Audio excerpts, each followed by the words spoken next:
absolute god-tier powers of Naruto, Dragon Ball, One Piece, Bleach, Marvel, DC, and Tensura with one catch, there is no multiverse travel. No crossover worlds. You stay in DORAEMON'S Tokyo 24/7. To unlock these legendary power trees, you have to survive and clear quests tied directly to the canon Doraemon timeline. Every single popular episode is a side quest grind, and every single theatrical Doraemon movie is a massive, high-stakes 5 to 10 chapter arc where you join the gang as the overpowered 6th member. Watch Vivan scale from a normal kid dodging Gian's punches to an absolute cosmic deity using a light-speed Kizaru Kamehameha to solo galactic armadas Chapter 1, The Cement Pipes and the Blue Screen. The summer heat baked the asphalt of Naruto Ward, but Vivan felt a sudden, icy jolt as his eyes snapped open. He wasn't in his apartment. He was lying in a small, neatly organized room with tatami mats, a wooden desk, and a window overlooking a quiet suburban street. He sat up, checking his hands. They were smaller. He felt the rush of a foreign memory. He was Vivan Reborn, a transfer student who had just moved into this neighborhood. But he was also Vivan, a guy who had just died and apparently hit the reincarnation lottery. Before panic could set in, a translucent blue screen materialized in his vision, accompanied by a crisp, mechanical chime. System initialization complete. Welcome, host. Current location, Tokyo, Japan, Doraemon Universe. Objective, ascend to System Lord by completing quests bound to the timeline of this world. Restriction, multiverse travel is locked. You will ascend to godhood within this universe alone. Vivan blinked. Doraemon? I'm in a kid's anime. He scrambled to the window. Down the street, unmistakable against the mundane Japanese architecture, was a vacant dirt lot featuring 3 massive, stacked cement pipes. Help! Let me go, Gian! The shrill, terrified cry echoed from the lot. Vivan didn't need a map to know who that was. He bolted downstairs, threw on his sneakers, and sprinted toward the vacant lot. As he rounded the corner, he saw the classic trio. Sunio Honkawa, with his distinctive fox-like face, was laughing behind his hand. In the center, the hulking Takeshi Gotojian had a bespectacled boy hoisted by the collar of his yellow shirt. Nobita Nobi. New quest generated, first day in the neighborhood. Objective, save Nobita Nobi from Gian's bullying. Rewards, Naruto franchise, Shadow Clone Jutsu and basic chakra control. One Piece franchise, observation haki, level 1, failure, lose system privileges for 30 days. Vivan's blood pumped. Shadow clones and haki just for stopping a grade school bully? The path to godhood started right here. Chapter 2, the first intervention. Vivan didn't have powers yet. He was just an 11-year-old kid with an adult's mind. But he knew Gian's psychology, the bully respected guts. Hey! Vivan shouted, stepping into the dirt lot. Gian paused, dropping Nobita just enough that the boy's toes scraped the ground. Hey! Who are you? I haven't seen your ugly mug around here before. I'm Vivan. I just moved in down the street, he said, keeping his voice dead calm. He walked straight up to Gian, ignoring the glaring size difference. And you're being too loud. Put him down. Sunio sneered. Are you crazy, new kid? This is Gian. The boss of the neighborhood. Gian cracked his knuckles with his free hand. Looks like I need to teach the new guy the rules. What's mine is mine, and what's his is mine too. Gian lunged, throwing a heavy, uncoordinated right hook. Vivan didn't flinch. Anticipating the wide swing, Vivan ducked under the fist, pivoting on his heel. He slammed his shoulder directly into Gian's midsection and tripped the bigger boy's lead leg. Gian, off balance and top heavy, hit the dirt with a heavy thud. The lot went dead silent. Sunio's jaw dropped. Nobita scrambled backward, eyes wide behind his thick glasses. Gian sat up, rubbing his tailbone, his face flushing dark red. Vivan stood over him, offering a hand. I don't want to fight. I just want to read my manga in peace, and your yelling was distracting. We cool. Gian slapped the hand away, standing up with a scowl. But the sheer audacity of this new kid and the fact that Vivan wasn't shaking made the bully hesitate. Whatever. I was getting bored anyway. Come on, Sunio. As they stormed off, the blue screen glowed brightly in Vivan's vision. Quest complete. Rewards distributed, chakra control, passive, learned. Shadow clone jutsu, active, learned. Observation haki level 1, passive/active, learned. Instantly, a warm, pulsing energy ignited in Vivan's gut. It spread through his veins like liquid fire, settling into his nervous system. At the same time, his senses sharpened violently. He could hear the rustle of leaves 3 streets over, and he could feel Nobita's erratic heartbeat without touching him. Thank you, Nobita stammered, adjusting his glasses. I thought I was dead meat. No problem, Vivan smiled, helping Nobita dust off his shirt. I'm Vivan. I'm Nobita. You're really strong. Do you want to come over?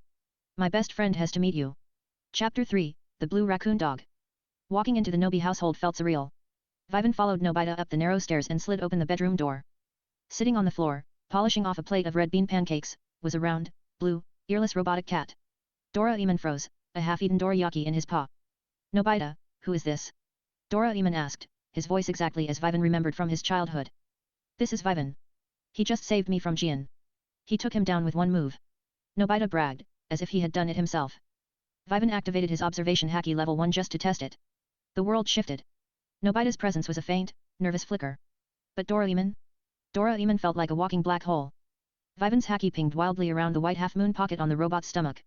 It was an infinite spatial void, radiating dangerous, logic-defying cosmic energy.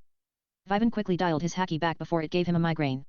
Note to self, do not mess with the 4D pocket until I'm much stronger. Nice to meet you, Doraemon, Vivan said smoothly. I bought these on the way over. Figured I shouldn't show up empty-handed.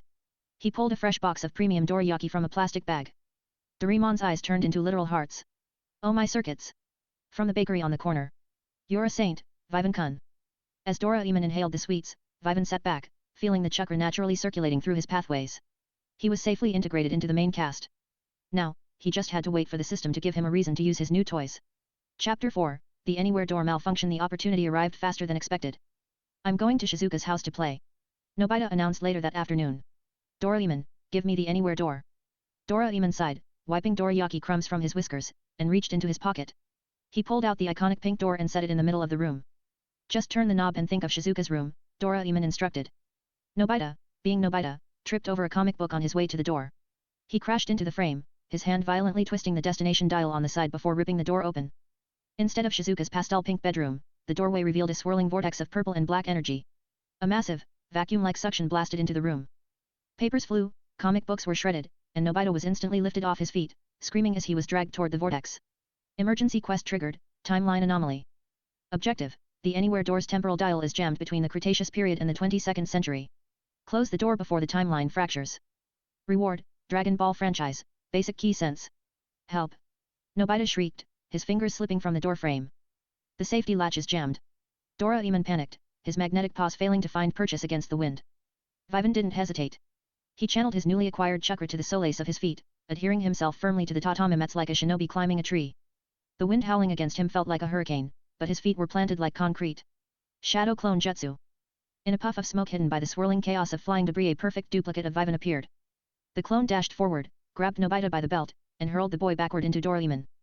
Simultaneously, the real Vivan surged forward. Using the physical boost from his chakra network, he grabbed the heavy pink handle of the door. With a roar of exertion, he pulled against the vacuum of the space-time rift, slamming the pink door shut until the latch clicked. The wind vanished instantly. The room fell dead silent, save for heavy panting. Quest complete. Reward distributed, basic key sense, passive, learned.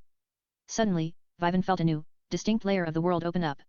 Where haki felt intent and presence, key sense felt raw life force and power levels. He could feel the pulse of the earth beneath Tokyo. Vivan. Doraemon breathed, staring at him in awe. How did you stay standing in that gravity pull? And how did you move so fast? Vivan shrugged, casually dispelling his clone before the others could process exactly what they had seen. I have really good balance. You guys should be more careful with that thing. Chapter 5, The Zero Test Crisis. The next morning, Vivan transferred officially into Nobita's class. By lunchtime, the classroom was a disaster zone of tears. Nobita was sobbing at his desk, clutching a crumpled piece of paper bearing a massive red zero. My mom is going to kill me. She'll reduce my allowance to nothing. I'm doomed. It's just a math test, Nobita, Vivan said, leaning against the desk. Sensei said we have a makeup test tomorrow. I have to pass or my mom is going to kick me out of the house. Nobita wailed. He suddenly bolted upright. Doraemon. I need the computer pencil. With that, it'll write the perfect answers for me automatically. New quest, the Zero Test. Objective, prevent Nobita from using the computer pencil. Ensure he passes the makeup test using his own brain. Reward, One Piece franchise, baseline physical stamina boost. No, Vivan said firmly, stepping in front of Nobita as he tried to run out of the classroom. What? Why? Nobita whined. Because if you use a gadget, you're not learning anything. And what happens when the gadget breaks during finals? Vivan reasoned. Come to my house after school. I'll tutor you. Nobita looked like he was walking to his execution, but he agreed. That afternoon, Vivan locked the door to his room. He needed a way to cram a month's worth of 5th grade math into Nobita's thick skull in 6 hours. Vivan crossed his fingers. Shadow Clone Jutsu. 2 exact copies of Vivan popped into existence. Nobita shrieked, falling backward. WW what? Are you a robot like Doraemon? It's a secret ninja technique, Vivan said smoothly, pulling out 3 white boards. I'm going to teach you. My clones are going to block the door and the window. You aren't leaving until you understand fractions. For the next 6 hours, Vivan applied relentless pressure. He used his observation haki to read Nobita's micro-expressions, instantly knowing when the boy was zoning out or when he genuinely didn't understand a concept. Whenever Nobita's attention drifted, Vivan snapped him back with terrifying precision. The next day, Sensei handed back the makeup tests. Nobita walked back to his desk, hands trembling, and showed the paper to Vivan. It wasn't a 100. It was a 25. But there was no red zero. I did it, Nobita whispered, tears of actual pride welling in his eyes. I actually knew the answers. Quest complete. Reward distributed, One Piece baseline stamina boost integrated. Vivan's muscles suddenly tensed, then relaxed. A wave of boundless energy washed over him. His lung capacity expanded, and his muscle fibers condensed. In the world of One Piece, even normal humans could fight for days on end and shatter stone with their fists. Vivan had just gained that foundational vitality. He smiled, patting Nobita on the back. Good job, man. The journey of 1,000 miles begins with a single step. Vivan looked out the classroom window. His foundation was set. His daily life arcs were warming him up. But he knew what was coming. Eventually, the neighborhood would fade away, and the system would pull them into the movies into the real wars. And Vivan Reborn would be ready. Chapter 6, The Recital of Doom. The entire neighborhood was gripped by a palpable sense of terror. Stray cats were fleeing the district. Birds abandoned their nests. The cause? A crudely drawn flyer stuffed into Vivan's mailbox. Takeshi Goda's first annual solo concert. Attendance is mandatory. We're going to die, Sunio whimpered, hiding behind the cement pipes in the vacant lot. Nobita was curled in a fetal position next to him. Last time he sang, Mrs. Minamoto's windows shattered. Vivan looked at the flyer. He knew Gian's singing was a running gag in the anime, but experiencing it in reality was a different beast. Gian's voice was a biological weapon. New quest, Gian's recital objective, survive the concert from beginning to end without fainting, fleeing, or using earplugs. Reward, One Piece franchise, Conqueror's Haki, fragment. A fragment of a supreme king, Vivan muttered. Worth it. That evening, the vacant lot was transformed into a makeshift stage. Gian stood before a microphone, wearing a sequined shirt that was entirely too tight. The audience Nobita, Sunio, Shizuka, and a few other terrified kids sat on crates, shivering. Thank you all for coming. Gian bellowed, the feedback from the amp squealing. This first song is an original. It's called I Am the Great Gian. He took a deep breath. And he unleashed hell. It wasn't just loud, it was an assault on the senses. The frequency was violently discordant. Nobita instantly collapsed, eyes rolling back. Shizuka clamped her hands over her ears, tears streaming down her face. Vivan felt the shockwave hit his eardrums like a physical blow. Instinctively, he wanted to run. But he planted his feet. He drew on his One Piece stamina, forcing his body to endure. He pushed his chakra up into his head, carefully reinforcing the delicate membranes of his inner ear. It didn't stop the horrific noise, but it stopped his eardrums from bursting. For 2 agonizing hours, Vivan sat there, staring Gian dead in the eyes, nodding along as if he were listening to a symphony. Thank you. You've been a great audience. Gian finally panted, bowing. As the ringing faded, the blue screen materialized. Quest complete. Reward distributed, Conqueror's Haki, fragment, learned. A sudden, overwhelming pressure bloomed in the center of Vivan's chest. It was an ancient, domineering will. He accidentally let a fraction of it leak out. Instantly, 3 crows perched on the telephone wire above them dropped unconscious to the ground. Vivan quickly reined the aura back in, wiping sweat from his brow. He was 1 step closer to the top. Chapter 7, The Time Paradox. It started, as it often did, with Sunio's ego. I completely explored the haunted ruins on the edge of town, Sunio bragged the next day at school. I didn't even flinch. Nobita, naturally, called his bluff. To save face, Sunio managed to swindle DORAEMON'S time TV and time belt to go back to the previous night and stage a photo of himself at the ruins. The problem? The Sunio of the past saw the Sunio of the future. Panic ensued, gadgets were dropped, and a localized temporal loop was created. Vivan was at home when his key sense went haywire. The ambient energy of the world felt like a skipping CD. Emergency quest, Sunio's lie. Objective, stop the localized time paradox before the neighborhood's timeline collapses. Reward, Dragon Ball franchise, instant transmission, level 1. Vivan sprinted toward the ruins. When he arrived, the air was vibrating. There were currently 3 Sunios running around, screaming at each other, while a vortex of displaced time energy swirled above them. Doraemon and Nobita were helplessly trying to catch them with a net. This is getting out of hand, Vivan said. He activated his chakra control and observation haki. He tracked the chaotic movements of the 3 Sunios. Shadow Clone Jutsu. 2 clones materialized. In perfect unison, Vivan and his clones dashed forward, tackling all 3 Sunios to the dirt simultaneously. Vivan grabbed the time belt off the original Sunio's waist, dialed it to the exact moment before the paradox started, and hit the reset button. The duplicate Sunios vanished into thin air. The vortex snapped shut. Vivan. You saved the space-time continuum. Doraemon cried, hugging him. Quest complete. Reward distributed, instant transmission level 1 learned. Limitation, line of sight or within a 1-mile radius of a familiar key signature. Vivan smirked. He looked at a rooftop 50 yards away, placed 2 fingers to his forehead, and visualized it. Pop. He vanished from the street and reappeared on the roof instantly. Oh, the grind was paying off. Chapter 8, A Fossilized Discovery Phase 1 was complete. Vivan felt the shift in the system's energy the very next week. The prologue was over. The movies were beginning. I found it. I found a real dinosaur egg. Nobita shouted, bursting into his room covered in dirt. Vivan was sitting at the desk, helping Nobita with his homework, while Doraemon read a comic. Nobita slammed a large, rock-like lump onto the tatami mat. Nobita, that's just a rock, Doraemon sighed. No, it's a fossil. I'll prove it. Give me the time kerchief. Vivan watched silently. His observation haki told him that there was actually a faint, dormant life force inside that rock. Nobita wrapped the fossil in the red and blue cloth, reversing its time. Moments later, the shell cracked. A small, long-necked, orange and brown creature poked its head out. Pi, the creature chirped. A massive blue screen shattered Vivan's vision. Major arc initiated, Nobita's dinosaur status, 6th member joined. Objective, protect Paisuk from 23rd century dinosaur poachers. Return him to his proper timeline. Rewards, Dragon Ball franchise, Key Flight and Kamehameha. Vivan's eyes narrowed. This wasn't a neighborhood dispute or a gag episode. The dinosaur poachers in this movie used lethal laser weapons, trained theropods, and temporal manipulation. I'm going to name him Paisuk, Nobita whispered, feeding the baby dinosaur a piece of sashimi. Vivan placed a hand on Nobita's shoulder. He's amazing, Nobita. But we have to keep him a secret. If the wrong people find out he exists, they'll come for him. Chapter 9, Outgrowing the Neighborhood. Weeks passed. Paisuk grew at an astonishing rate. What started as a pet that fit in Nobita's pocket soon became a creature the size of a minivan. Hiding a Futabasaurus in modern-day Tokyo was impossible, even with DORAEMON'S shrink ray and underground base gadgets.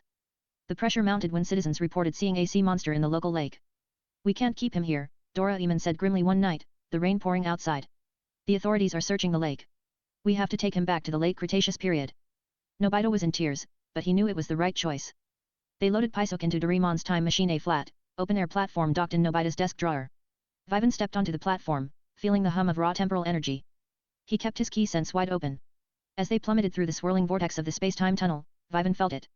A cold, aggressive spike of ki trailing right behind them. Doraemon. Evasive maneuvers. Vivan yelled. What? We're in a time tunnel.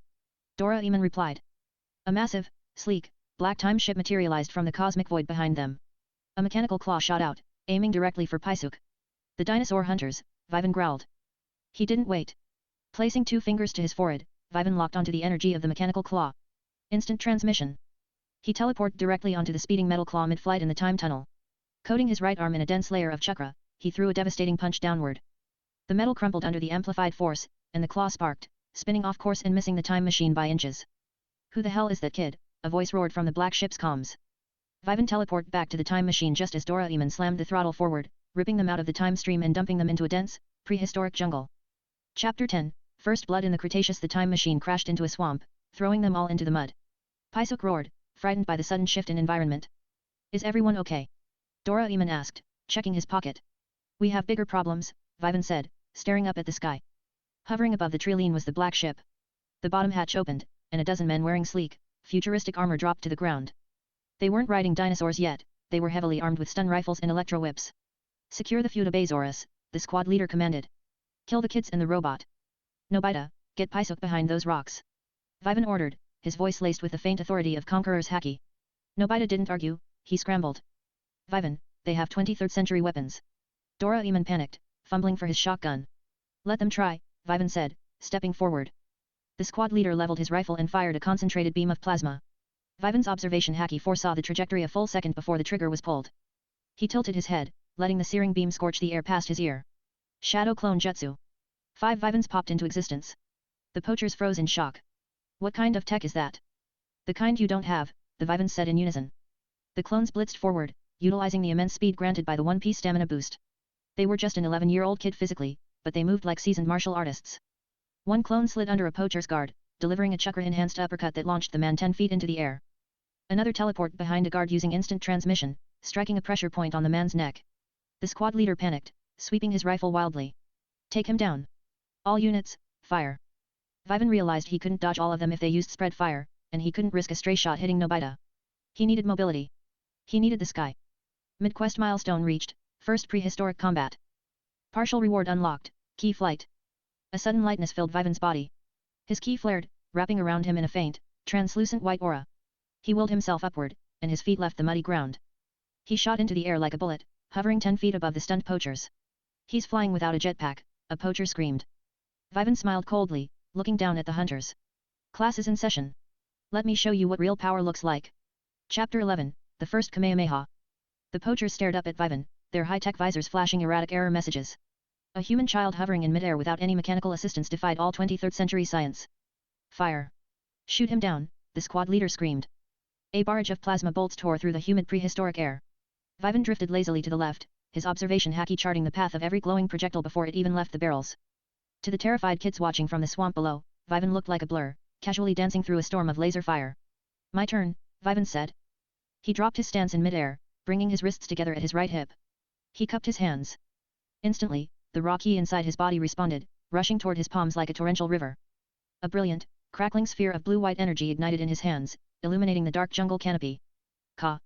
Vivan began, the air pressure around him dropping violently. Me! The swamp water began to ripple and vibrate. Ha! The poachers backed away, their weapons suddenly feeling like useless toys. Me! What kind of energy output is that? The poachers' computer systems shrieked in warning. It's off the charts.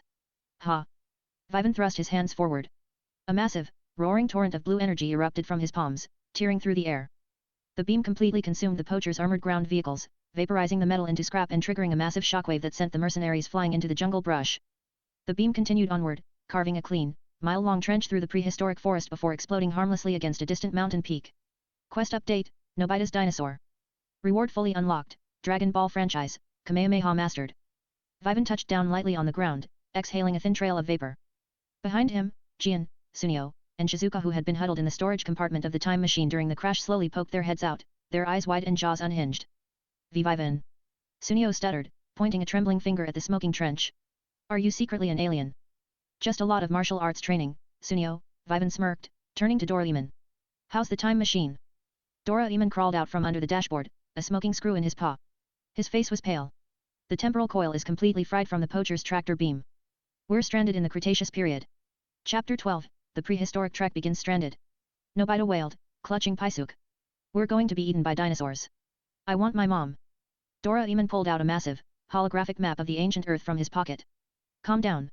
The exit portal linked to Nobita's desk drawer is fixed in space-time. Since the continents have shifted over millions of years, that exact spot corresponds to what will eventually become Japan. Right now, we are in North America. We have to walk across the prehistoric continents to get home. That's thousands of miles. Gian yelled, gripping his fists. How are we supposed to survive that? We have Vivan, Shizuka said softly, looking at him with newfound awe. He just blew up an army. Vivan stepped forward, assuming the role of the group's protector. DORAEMON'S right. We move on foot. I'll handle scouting and defense. But we need to stay smart. Shadow clone jutsu. With 3 sharp pops of smoke, 3 perfect copies of Vivan appeared. The kids jumped, still unaccustomed to his ninjutsu. My clones will carry the survival gear and clear the path ahead, Vivan commanded. I'll use my ki sense to navigate around the massive dinosaur herds. Let's move. As the trek began, Vivan kept his senses dialed to maximum. His one-piece stamina boost meant he didn't feel a shred of fatigue, but the others were ordinary children. He had to pace them, ensuring Paisuke remained hidden from the automated surveillance drones the poachers undoubtedly had scouring the planet. Chapter 13, The Apex Predator's Submission. 3 days into the grueling journey, the jungle gave way to a massive, rocky canyon. The heat was oppressive, and the group stopped near a shallow river to rest. Suddenly, a terrifying, low-frequency rumble echoed through the canyon walls. Birds exploded from the trees in panic. From behind a massive boulder, a towering beast stepped into view. It was a Tyrannosaurus rex, easily 40 feet long, its teeth like jagged serrated knives, dripping with saliva. T-Rex! Sunio shrieked, climbing up Gian's back in sheer terror. Doraemon fumbled frantically in his pocket. Where is it? Where did I put the Momotaro Dango taming dumplings? The T-Rex locked its yellow eyes onto Nobita and Paisuke. It let out a deafening roar that shook the very ground beneath their feet, lowering its massive head to charge. Don't waste a gadget, Doraemon, Vivan said, stepping calmly past the trembling kids. I've been wanting to test this anyway. Vivan stood directly in the path of the charging apex predator. He didn't draw chakra, nor did he gather ki. Instead, he narrowed his eyes and tapped into the dormant power in his chest. Conqueror's Haki. An invisible, crushing wave of pure, absolute authority erupted from Vivan's body. The air pressure violently spiked, casting a heavy, suffocating shadow over the immediate area. The T-Rex froze mid-stride. Its massive foot hovered in the air. The primordial, predatory instinct that had driven the beast to the top of the food chain was instantly crushed by a dominant will that felt godlike. The dinosaur's pupils dilated in raw terror. It began to tremble violently, its knees buckling. With a pathetic whine, the king of the dinosaurs dropped its head into the dirt, entirely submissive, refusing to even look Vivan in the eye. Good boy, Vivan said, walking up and patting the massive leathery snout of the T-Rex. Behind him, Gian fell to his knees. He subdued a T-Rex just by looking at it. Chapter 14, Siege at the Prehistoric Canyon. The peace didn't last. The sky suddenly darkened as a fleet of sleek, black scorpion-shaped airships descended into the canyon. From the lead ship, a holographic projection materialized in the air. A man with a scar across his face and a cybernetic eye sneered down at them. It was Cash, the leader of the 23rd century dinosaur poaching syndicate. You've caused a lot of trouble for my men, brat, Cash hissed, staring at Vivan. But your little magic tricks end here. I don't care about the other kids, but that Feudobasaurus is worth billions in the future market. Hand him over, or I'll carpet bomb this entire valley. Vivan. Nobita cried, shielding Paisuk with his own body. Don't let them take him. They aren't taking anything, Vivan said, his voice deadly quiet. He looked up at the fleet. Doraemon, take the kids into the caves. Now. But Vivan Shizuka started. Go. Vivan commanded, his voice laced with haki. The kids instantly bolted for the nearby cavern. The airships opened their hatches. Instead of men, hundreds of cybernetically enhanced velociraptors and pterodactyls dropped from the sky, their eyes glowing in artificial crimson from control headsets. They were a brainwashed, mechanized prehistoric army. Kill the boy. Cash roared through the comms. Vivan ignited his ki, shooting into the sky with ki flight. He was a solitary streak of white light against an army of cyborg beasts. Shadow clone jutsu, multi.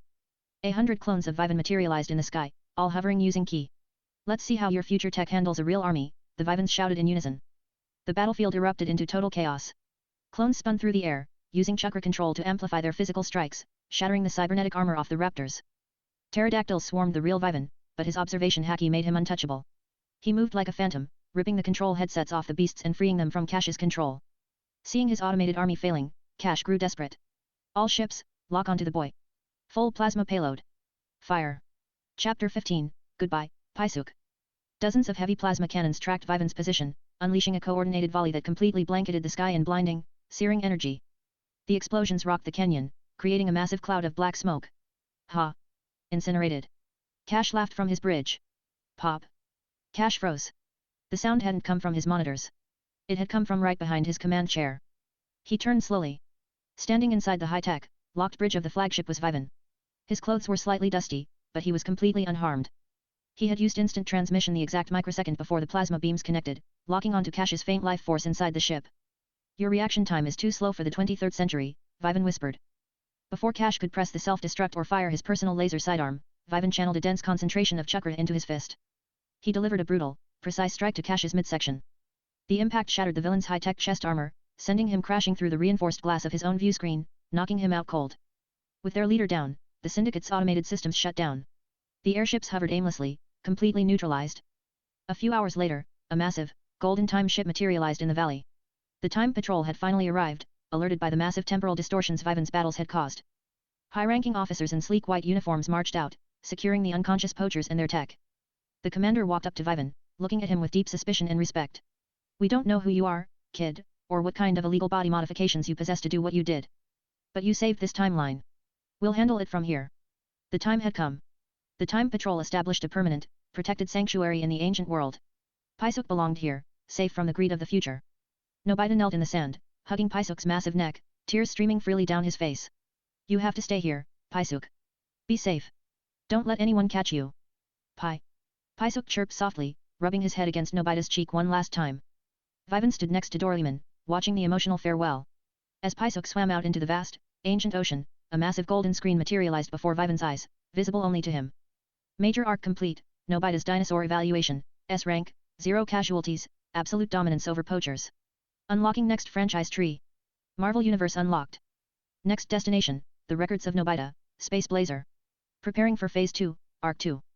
Vivan smiled, placing his hands in his pockets as the Time Patrol prepped to transport to send them back to the 20th century. One movie down. 36 to go. He could already feel his power beginning to touch the realm of legends. Chapter 16, The Gravity of Koya Koya Planet. Returning to the 20th century felt like stepping into slow motion. For Nobita and the others, life returned to the mundane routine of school and dodging Gian's temper. But for Vivan, the silence was loud. His expanded lungs drank the modern Tokyo air effortlessly, and his key sense hummed with the vibrant, casual life force of millions of oblivious citizens. He spent his afternoons floating an inch off his bedroom floor, refining his chakra control. He was waiting. The system had already dropped the title of the next major arc, The Records of Nobita, Space Blazer. The catalyst, as always, was a freak accident of 22nd century engineering. Vivan. Doraemon. Help. Nobita's voice shattered the afternoon quiet as he tumbled into Vivan's room. He didn't drop a test paper this time, he dropped a bizarre, glowing metallic plate. The floor in my room. The tatami mat turned into a hatch. Vivan stood up, his observation haki immediately picking up an alien signature bleeding through the floorboards. Show me. They hurried to Nobita's house. In the center of the room, beneath a peeled-back rug, the floor didn't show wood beams or concrete. It showed a massive, circular metallic doorway looking out into a vast, starlit void. Floating just beyond the threshold was a sleek, small spacecraft, its hatch open to reveal two creatures, a purple-furred alien boy named Rapluo and his rabbit-like pet, Chemi. The warp drive. Rapluo groaned, coughing as black smoke rose from his ship's console. The hyperspace collision, where are we? My room, Nobita said blankly. Major arc initiated, The Records of Nobita, Space Blazer status, entering Koya Koya planet dimension. Objective, defeat the garbage aliens, Garamite mining syndicate, and protect the Floyd pioneers. Rewards, Marvel franchise, Iron Man Mark I armor blueprint and core integration. Vivan leaned over the hatch, looking into the cosmic rift. The air pressure didn't drop, a bizarre, localized gravity matrix kept the atmosphere of Nobita's room from venting into space. Your warp drive fused with the space-time fabric beneath Nobita's house, Vivan analyzed, his adult mind quickly parsing the visual data. He looked at Doraemon. We're linked to a completely different corner of the universe. Let's go help them. Nobita declared, his standard cowardice completely overridden by the sheer thrill of space travel. Vivan smiled, stepping through the hatch first. Keep your arms and legs inside the vehicle, boys. Things are about to get heavy. Chapter 17, Superman of the New World. When Vivan stepped out of the spaceship's cargo bay onto the surface of Koya Koya planet, his legs suddenly felt like coiled steel springs. He took a normal step forward and accidentally launched himself 30 feet into the air. Whoa. Vivan laughed, utilizing key flight to gently stabilize himself in midair before landing back on the pale, reddish grass. Ah. I forgot. Doraemon called out, floating slightly above the ground himself. Koya Koya is a much smaller planet than Earth. The gravity here is barely a fraction of what we're used to. Vivan checked his status. His one-piece stamina boost combined with Earth-hardened musculature operating under ultra-low gravity effectively turned him into a biological powerhouse on this planet. He didn't just feel light, he felt like a god. He could probably throw a boulder into orbit with his bare hands. Help. Someone help. Chemi the space rabbit squeaked, pointing toward a settlement of dome-like houses in the valley below. A massive, multi-treaded mining vehicle painted in the toxic green colors of the Garamite syndicate was rumbling through the pioneer village. Two towering aliens in heavy, industrial exosuits were firing shock cannons into the air, scattering the peaceful farming families. Hand over the mining rights to the super Garamite crystals, the lead enforcer roared through a megaphone. Or we level this entire sector. Hey, tin cans, a voice echoed from above. The enforcers looked up. Vivan was floating down, his hands tucked casually into his pockets, his face entirely unbothered. Hey kid, the enforcer sneered, leveling a heavy plasma drill cannon at Vivan. Go home and drink your milk, brat. The cannon unleashed a high-velocity particle beam. Under Koya Koya's low gravity, the beam moved slightly slower than Vivan anticipated. He didn't even use haki. He simply reached out his right hand, caught the plasma beam in a condensed palm shield of chakra, and compressed it until the energy fizzled out into harmless static sparks.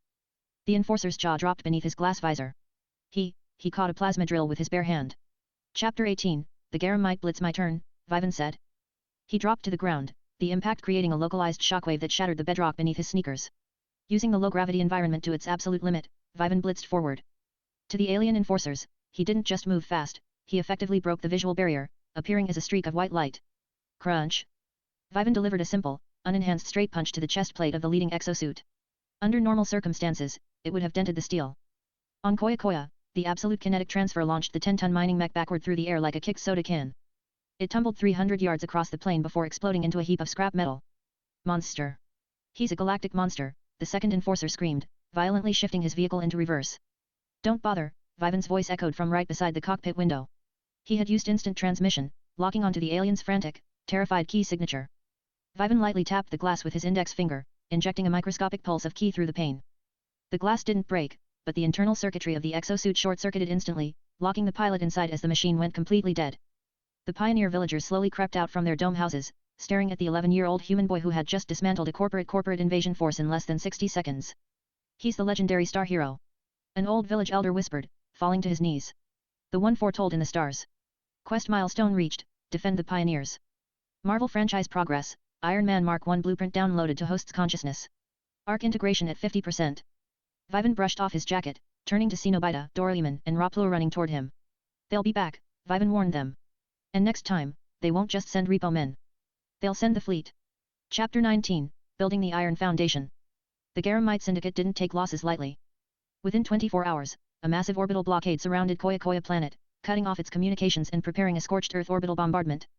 Inside Raplo's underground storage facility, Vivan sat cross-eyed, his mind drowning in thousands of pages of complex, holographic schematics floating inside his brain. The Marvel system integration was flooding his consciousness with Tony Stark's foundational genius. Doraemon, Vivan said, his eyes snapping open, glowing with a strange, hyper-intelligent light. I need your matter replicator and the industrial blowtorch gadget. Now. Vivan, what are you doing? Doraemon asked, pulling the heavy tools from his pocket. We should use the air cannon or the Gulliver tunnel to fight them. No. Gadgets can be hacked or run out of battery. I need something permanent. Something forged. For the next 12 hours, Vivan's shadow clones worked in a feverish, mechanical rhythm. The sound of metal slamming against metal echoed through the cavern.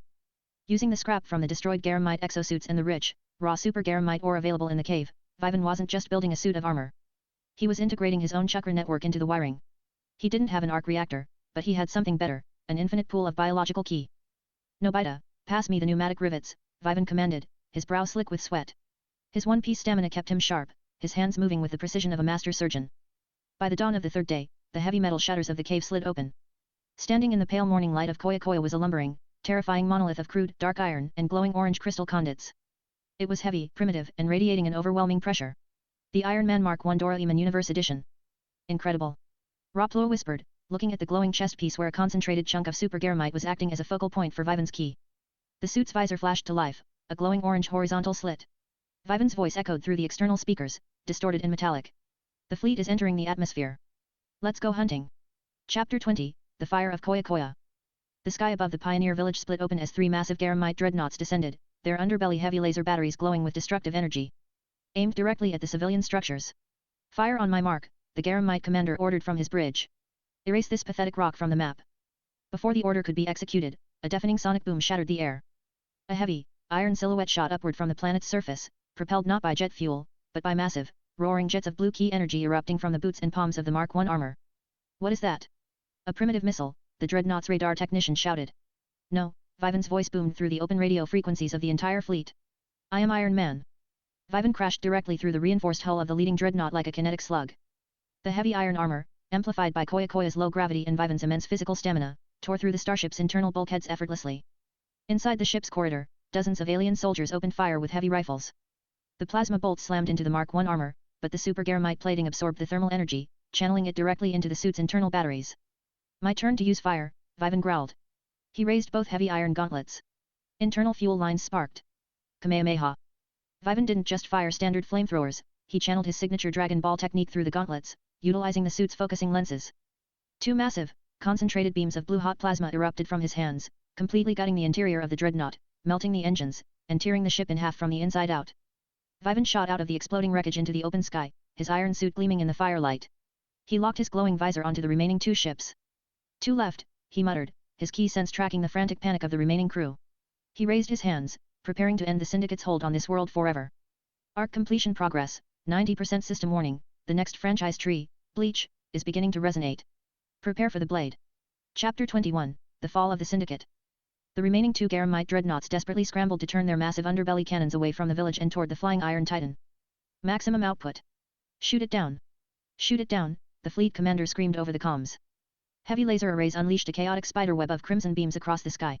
Inside the Iron Helm, Vivan's vision was a hyper-detailed matrix of telemetry data. His observation haki integrated flawlessly with the suit's primitive tactical interface, painting glowing path lines through the incoming fire. Vivan adjusted his palms, his key thrusters roaring as he drifted, rolled, and plummeted through the gaps in the laser net. The sheer weight of the Mark I armor combined with Koya Koya's low gravity created a terrifying momentum. Let's see how you handle a kinetic strike, Vivan muttered. He cut the thrusters, letting gravity pull him into a terminal dive toward the second dreadnought. 50 feet above its command bridge, he reignited his key, executing a sudden, violent burst of acceleration downward. Crash. Vivan went clean through the command bridge, through 3 lower decks, and planted his iron-clad feet directly into the ship's main power core. The super Garamite reactor in his chest thrummed, violently absorbing and disrupting the ship's engine containment fields. Pop. Using instant transmission, Vivan vanished from the engine room an instant before the dreadnought destabilized. He reappeared floating in midair just in time to watch the massive vessel snap along its midsection, plummeting into the wasteland far from the pioneer village. The final ship didn't wait for its turn. Seeing its sister ships vaporized and shattered, it violently fired its atmosphere thrusters, attempting to flee back into the deep void of space. You don't get to leave, Vivan said. He leveled both heavy iron gauntlets at the retreating ship. He didn't use a Kamehameha this time. Instead, he reached deep into his chest, tapping into the crushing weight of his conqueror's haki fragment, channeling it through the suit's external amplifiers. An invisible, devastating shockwave of pure willpower and spatial pressure exploded outward. The fleeing dreadnought's structural hull groaned under the sudden, agonizing gravity spike. The alien crew inside instantly blacked out, their minds crushed by the Supreme King's aura. The unguided ship veered wildly off course, crashing harmlessly into an uninhabited canyon. The sky over Koya Koya planet cleared. The threat of the Garamite mining syndicate was broken forever. Chapter 22, Unlocking the Iron Core. Down in the valley, the pioneer villagers cheered, throwing their hats into the air. Nobita and Doraemon sprinted out of the caves, Chami hopping wildly ahead of them. Vivan touched down heavily, the iron boots sinking slightly into the reddish dirt. With a heavy hiss of pneumatic pressure, the front plates of the Mark I armor parted, and Vivan stepped out. He felt a deep, resonant hum in his core. His body felt denser, his mind sharper. Major arc complete, the records of Nobita, Space Blazer. Evaluation, S rank, 0 civilian casualties, corporate syndicate dismantled. Rewards distributed. Marvel franchise, Iron Man Mark I core integration, passive, nanocellular engineering intellect and permanent tech telepathy. New franchise tree unlocked, Bleach franchise. Current ability unlocked, Shikai preparation and basic Zanpakuto creation. Gasped as a surge of cold, spiritual energy flooded his nervous system. It was Vivan entirely distinct from chakra or ki. It was Ryoryoka spiritual power. It didn't circulate in his flesh, it anchored directly into his soul. Vivan. That was amazing. Nobita yelled, throwing his arms around him. You were like a real space superhero. We couldn't have done it without your help building it, Nobita, Vivan smiled, patting the boy's head. With the syndicate gone, the warp connection beneath Nobita's tatami mat began to stabilize into a permanent, safe doorway. Raplu and the pioneers could now live in peace, knowing that their Earth friends were only a hatch door away. As they walked back through the spatial rift into Nobita's quiet Tokyo bedroom, Vivan looked down at his right hand. A faint, ethereal white glow was pulsing at his fingertips. The modern world looked the same, but the air felt heavier. The souls of the world were whispering. Chapter 23, The Voice in the Steel. A week after returning from Koya Koya planet, Vivan found himself sitting on a bench in the vacant lot. Sunio was bragging about his cousin's new yacht, and Gian was threatening to punch Nobita if he didn't bring him a soda. It was completely normal. But Vivan wasn't paying attention. His key sense was turned off, but his newly unlocked spiritual senses were screaming. Every tree, every blade of grass, and even the rusty cement pipes had a faint, residual spiritual footprint. And deep within his own soul, something was knocking. Identify me, a distant, metallic echo whispered in his mind. Draw me from the forge. Side quest triggered, the soul's reflection. Objective, manifest Urasachi, shallow hit sword, using your accumulated spiritual pressure. Reward, Bleach franchise, basic Zanpakuto form. Vivan stood up, ignoring the kids.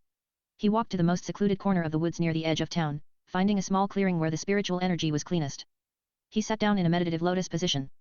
He drew upon his chakra control to steady his physical heart, then plunged his consciousness inward, down past the burning sun of his ki, straight into the deep, dark ocean of his soul. There, floating in the center of his spiritual consciousness, was a formless piece of iron. You want a shape? Vivan asked the void. Let's build one. He poured his experiences into the iron, the discipline of the shinobi, the wild freedom of the pirate, the unyielding armor of the inventor. The formless metal began to stretch, condense, and sharpen. Outside, in the real world, the wind in the clearing violently whipped up. Leaves swirled around Vivan's seated body. A heavy pressure descended on the woods, causing birds to stop chirping. Vivan reached his right hand out into the empty air. The space cracked. A burst of blinding blue spiritual particles materialized in his palm, solidifying into a physical shape. When the light faded, Vivan was holding a standard Japanese katana. It had a simple, rectangular bronzed tsuba, guard, and a dark blue hilt wrapping. It looked ordinary, but to Vivan, it felt like an extension of his own arm. Side quest complete. Reward distributed, basic Zanpakuto manifested. Shikai lock-on initiated. Vivan slowly sheared the blade through the air. It made no sound, but the spiritual pressure in the clearing instantly normalized. He didn't know its name yet, that would require a major movie arc, but he had his blade. Chapter 24, The Legend of the Mountain Treasure. The peace of the neighborhood didn't last. The summer holidays had arrived, and Gian had decided that the group was going on an adventure. We are going to find the lost treasure of the deep mountains, Gian announced, slamming his fist onto a map of Africa he had stolen from his school library. Sunio found this old legend about a hidden, ancient kingdom in a deep valley surrounded by perpetual fog. That's the haunts of evil legend, Sunio squeaked. They say anyone who enters the fog never comes back. Perfect.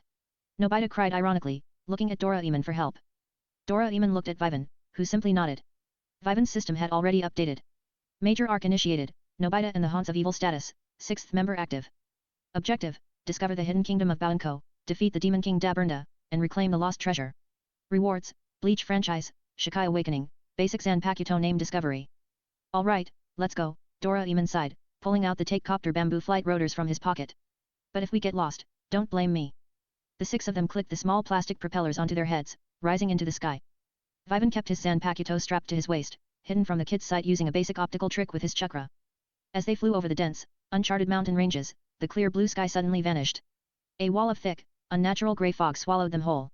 Vivan's observation haki immediately flared. This wasn't a natural weather phenomenon. The fog was laced with ancient, dark spiritual pressure and the smell of blood. Chapter 25, The Gates of the Underworld.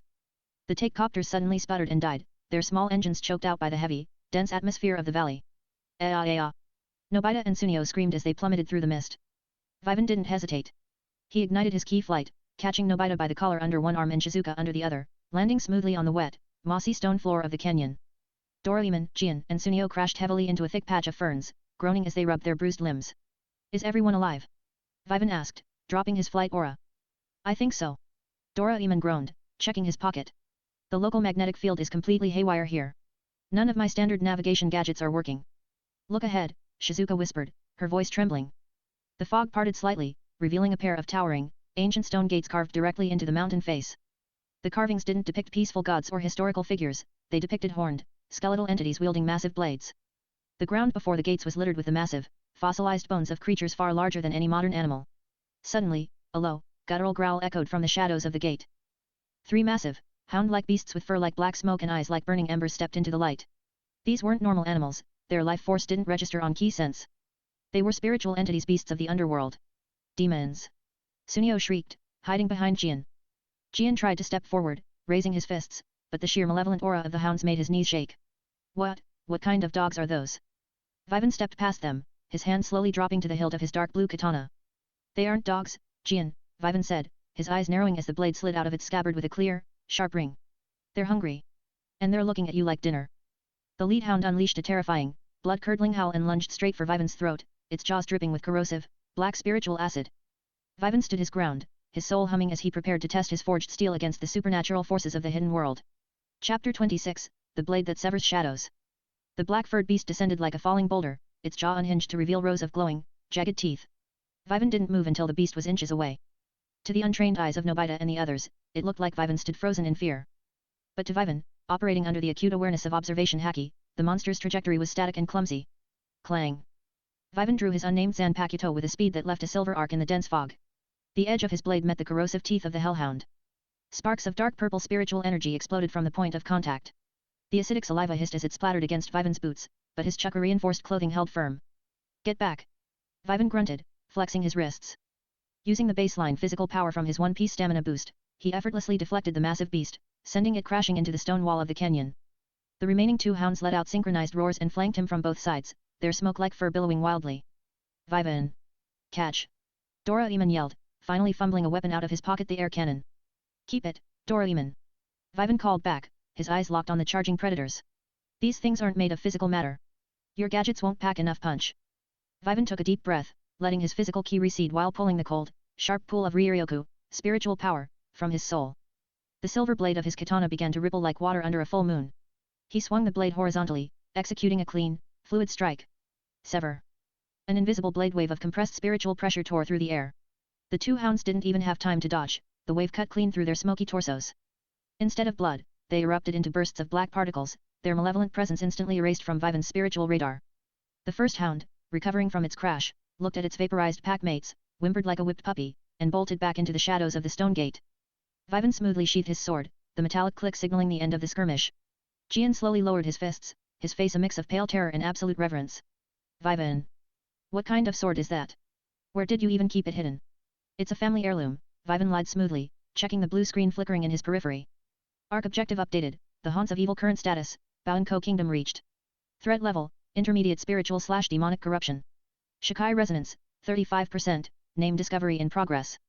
We need to keep moving, Vivan said, looking past the gates where an ancient, overgrown stone highway stretched into the dark valley. The real boss of this place knows we're here now. Chapter 27, The Cursed Valley of Baonko.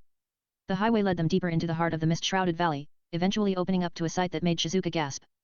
Nestled between towering, jagged cliffs was a massive, ancient city built entirely of white stone and gold accents. But there was no beauty left in it. The grand aqueducts were dry, choked with black vines. The towers were cracked, and a heavy, suffocating purple fog settled over the streets like a toxic blanket. This is the Baonko Kingdom, Doraemon read from a small historical scanner gadget, his voice hushed. According to the archives, it was a thriving civilization of advanced spiritual practitioners thousands of years ago, until they unlocked something they shouldn't have. It smells like rotten eggs, Sunio complained, pulling his shirt over his nose. That's sulfur and spiritual decay, Sunio, Vivan corrected, his key sense picking up hundreds of faint, twisted life forces moving in the alleys ahead. We're surrounded. From the shadows of the ruined white buildings, figures began to crawl into the moonlight. They looked like ancient soldiers clad in rusted bronze armor, but their skin was grey and leathery, their eyes entirely hollow, glowing with a faint, demonic flame. They were the long-dead citizens of Baonko, their souls bound to the valley by the demon king Daburnda. Intruders. A chorus of raspy, dry voices echoed through the street. Flesh for the king, souls for the forge. Nobita shrieked, grabbing Doraemon's arm.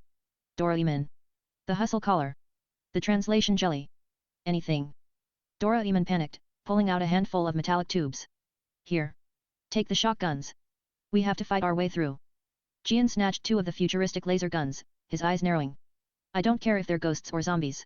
Nobody messes with our vacation. Stay in a tight circle, Vivan commanded, stepping to the front line as the army of hundreds of cursed soldiers began to march forward, spears leveled. Don't let them split you up. I'll clear the path. Chapter 28, The Flash Step of the Soul. The horde of zombie soldiers surged forward with unnatural speed, their rusted blades cutting through the air with lethal intent. Gian and Sunio opened fire with the shotguns, their blue laser beams knocking back the front line, but the fallen soldiers simply snapped their broken bones back into place and kept marching. Our guns aren't stopping them permanently. Sunio panicked. Because their physical bodies are just puppets, Vivan analyzed. He closed his eyes for a fraction of a second, tuning out the noise of the battle. Focusing entirely on the tether of dark energy connecting the soldiers to the central palace at the end of the highway. Vivan opened his eyes, a sharp blue spark flaring in his pupils. He dropped into a low runner's stance. He wasn't using chakra or ki this time. He was channeling his spiritual energy down into his calves, compressing the air particles beneath his feet. Shunpo, flash step. Pop. To Nobita and the horde, Vivan simply vanished from existence. There was no sound, no trail of smoke, and no gust of wind. A split second later, Vivan appeared 50 yards ahead, deep in the thick of the enemy vanguard. His Zanpakuto was already unsheathed. Moving like a phantom, he executed 3 rapid, precise slashes. He didn't aim for their heads or hearts, he aimed for the faint, purple spiritual threads hovering just above their shoulders. Slash. Slash. Slash. The moment his blade cut the threads, the dark flames in the soldiers' eyes flickered out. The leathery flesh crumbled into harmless white ash, their souls finally severed from the curse and allowed to return to the cycle of reincarnation. Pop. Pop. Pop. Vivan flash stepped repeatedly across the battlefield, appearing as a dozen flickering shadows at once. Every time his silhouette materialized, another dozen cursed soldiers collapsed into dust. From the balcony of the grand palace overlooking the square, a towering figure in obsidian armor watched the slaughter. The demon king Daburnda snarled, his massive, curved horns crackling with dark lightning. A soul reaper brat, in my domain? General. Bring me his head. Chapter 29, The General of the Underworld. A massive explosion shattered the stone pavement of the grand square, throwing a cloud of white dust and debris into the air. From the crater emerged a towering entity twice the size of Gian. It wore thick, spiked iron armor and wielded a massive, broad-headed battleaxe that radiated a nauseating heat. This wasn't a mindless zombie soldier, this was General Giga, Daburnda's right-hand executioner. Little mouse, Giga bellowed, his voice vibrating through Vivan's eardrums. You dare disrupt the eternal sleep of Baonko. Giga swung his massive axe downward. The sheer kinetic force combined with dark spiritual pressure split the entire stone highway in two, a fissure of molten purple lava tearing toward Vivan. Vivan didn't flash step away. He wanted to test his current physical limits. He channeled his chakra control to its absolute peak, infusing his muscles until his veins turned a deep, vibrant blue. He raised his simple katana horizontally, catching the descending edge of the massive battleaxe with the flat of his blade. Boom! The shockwave blew the surrounding fog completely out of the square. The ground beneath Vivan's sneakers shattered into a web of cracks, sinking 3 inches. But Vivan's arms didn't buckle. His one-piece stamina boost held his frame rigid, his teeth gritted in a cold smile. You're heavy, Vivan panted, his eyes locked onto the general's glowing red visor. But I've fought dinosaurs tougher than you. Improbable. Giga roared, trying to push the axe down further, but finding himself completely stalemated by an 11-year-old boy's raw physical strength. What kind of mortal are you? The kind that's about to take your job, Vivan said. He shifted his weight, deflecting the heavy axe to the side, and brought his left hand back, gathering a condensed sphere of bright blue energy. Kamehameha. At point-blank range, Vivan unleashed a miniature, concentrated blast of his signature Dragon Ball technique. The blue beam slammed directly into Giga's chest plate. The explosive force tearing through the iron armor and sending the massive general flying backward through 3 stone buildings before he crashed into the palace gates. Chapter 30, The Awakening of Kusanai. Vivan walked through the settling dust, his Zanpakuto held at his side. The blade was vibrating violently now, the spiritual resonance hitting 99%. The metallic echo in his mind was no longer a whisper, it was a deafening roar of wind and metal. You know my soul, Vivan whispered to the blade. Tell me your name. From the ruins of the palace gates, General Giga rose, his armor completely shattered, his dark spiritual form leaking black fluid. Behind him, the palace doors flew open, and Daburnda himself stepped out. His obsidian sword radiating a wave of absolute death that made Nobita and the kids collapse to their knees 300 yards away, unable to breathe. You end here, brat, Daburnda hissed, leveling his dark blade. Both of you, consume him.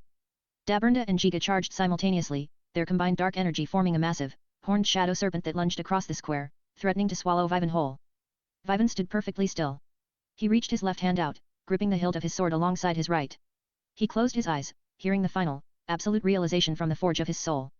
Cut through the storm.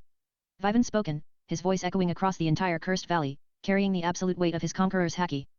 The silver katana burst into a cyclone of dark grey wind and black spiritual fire, the shape of the weapon violently morphing, splitting, and extending. When the light snapped away, Vivan was no longer holding a traditional sword. In his hands were 2 massive, black, dual-bladed Kusarigama scythes, connected by a long, gleaming spiritual chain that wrapped around his forearms like a serpent. Kusanai. Wind of death. Vivan opened his eyes, the absolute power of his Shikai awakening radiating outward, completely blowing away the purple fog of the valley. He spun the massive chains, the twin scythes humming a song of absolute execution. Let's see if your dark gods can survive the wind, Vivan smiled coldly, his eyes locking onto the Demon King. Major arc milestone, Shikai unlocked Zanpakuto, Kusanai mastered. Current power scale, low god tier, spiritual manipulation. With a single flick of his wrists, the twin blades tore through the air, ready to slice the corruption out of the Banko kingdom once and for all. Chapter 31, The Dance of the Grim Reaper. The dual, curved blades of Kusanai whirled through the air, cutting vicious, whistling arcs in the newly cleared atmosphere of Banko. The Demon King Daburnda and General Giga stared at the weapon in primal horror. This wasn't the pure, righteous light of a generic anime hero, it was a dark, jagged instrument of execution. Slay him! Daburnda shrieked, unleashing the massive shadow serpent of dark energy. Vivan didn't even use a flash step. He stood his ground and violently whipped his right forearm forward. The black chain uncoiled like a striking viper, sending one of the dual-bladed scythes tearing through the air. Rib! The blade didn't just slash the shadow serpent, it caught the dark energy in its unique, dual-hooked shape and ripped it to shreds, scattering the demonic power into harmless static. Without pausing, Vivan yanked the chain back, using the momentum to hurl the second scythe directly at General Giga. Too slow. Giga roared, raising his broken battle-axe to parry. But Kusanai didn't move like a straight blade. Vivan flicked his wrist mid-flight, causing the chain to warp and curve. The scythe bypassed the axe entirely, wrapping the razor-sharp chain around Giga's neck. What? Giga gasped. Rest in pieces, Vivan said coldly. With a brutal yank, the chain retracted. The scythe sliced clean through the general's spiritual neck. Giga's massive form froze, crackled with blue-white energy, and erupted into a column of dust, his corrupted soul permanently cleansed. Chapter 32, Cleansing the Underworld. You brat! Daburnda roared, his obsidian armor expanding as he drew upon the remaining dark energy of the entire valley. The ground beneath the palace groaned as a massive vortex of purple flame erupted around the Demon King, threatening to engulf the entire square. Vivan! Watch out! Nobita yelled from the distance, his eyes wide as he clutched Doraemon. He's gathering everything, Doraemon warned, checking a high-tech energy gauge that was rapidly spinning into the red zone. If that energy detonates, it'll blow up the whole mountain range. Then I won't let it detonate, Vivan said calmly. He ignited his key flight, rising slowly into the air as the wind from his Shikai whipped around him in a protective hurricane. He crossed his arms, the chains of Kusanai draping loosely over his shoulders. He didn't just need to kill Daburnda, he needed to eradicate the very concept of his corruption. He closed his eyes, blending his chakra control, ki, and Ryoku into a singular, hyper-dense focus point. It was a terrifying synchronization of 3 entirely different universe power systems. Let's see how you handle a localized storm, Vivan muttered, his eyes snapping open. He began to spin both scythes at a blind, supersonic speed, creating a massive, black and blue tornado of compressed air and spiritual pressure. The vacuum created by the rotation began to actively pull the purple demonic flames away from Daburnda, feeding them directly into Vivan's spinning vortex of death. Impossible. My power is being consumed. Daburnda panicked, his massive form shrinking as his energy source was stripped away. You don't belong in this world, Vivan's voice echoed through the roar of the wind. Go back to the ash. With a final, explosive downward swing of both arms, Vivan launched the massive tornado straight at the Demon King. Chapter 33, Reclaiming the Banko Soul. The spiritual tornado hit the palace gates like a tactical nuke. The obsidian armor of Daburnda shattered instantly into a million fragments. The Demon King let out one final, agonizing shriek before his entire entity was vaporized by the sheer, friction-laced wind of Kishinai. The moment the Demon King died, the sky above the valley violently fractured. The thick, grey fog of the haunts of evil was instantly replaced by bright, golden sunlight.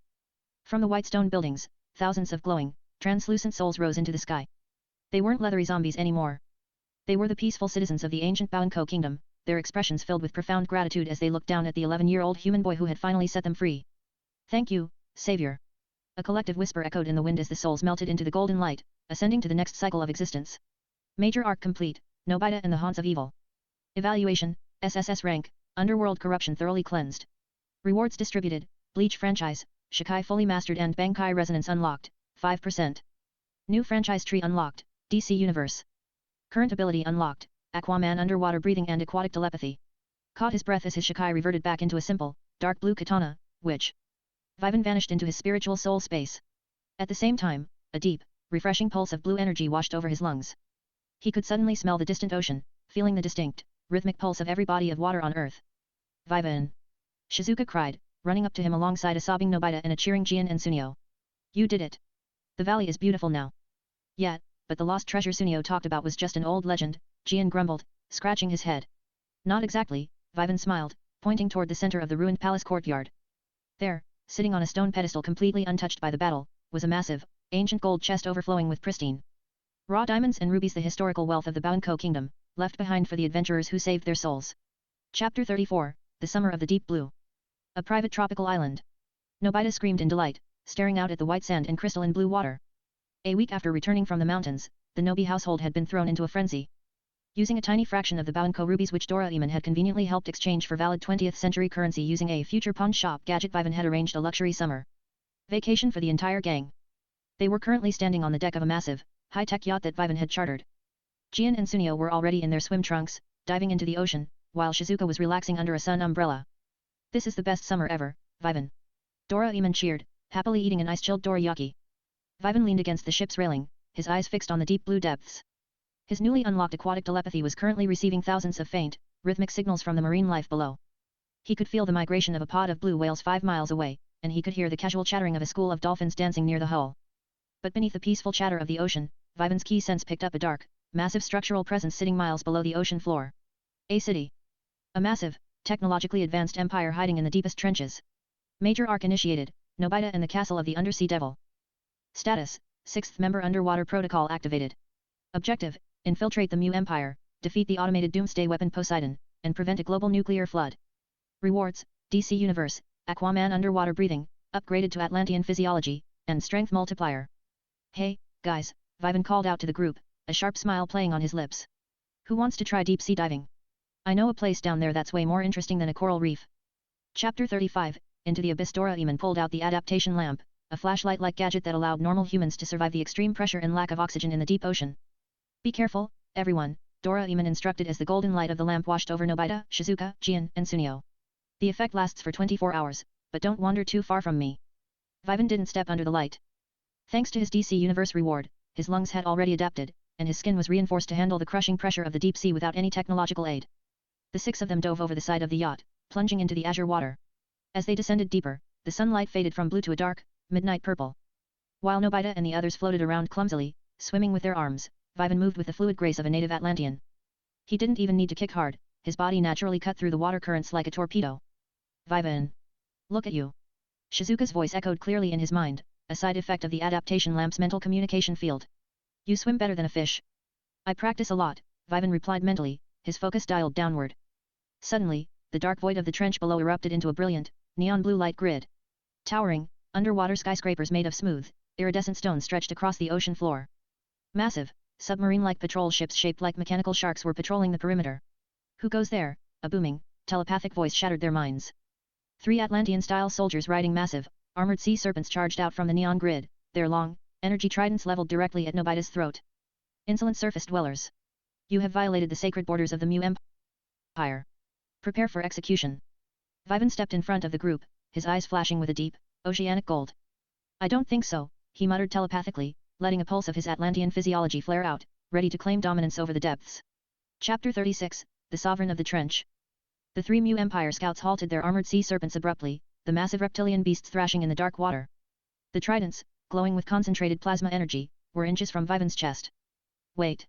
The lead scout muttered telepathically, his eyes widening behind his reinforced glass visor. Look at the boy. He has no surface dweller gear. No oxygen tanks, no pressure suits. And his heart rate isn't even elevated. Vivan stood perfectly still in the abyssal current. Thanks to his DC universe, Atlantean physiology, his bone density had multiplied by a factor of 10, and his muscles felt like compressed steel under the weight of the ocean. The freezing temperature and thousands of pounds of hydrostatic pressure felt no heavier than a silk sheet.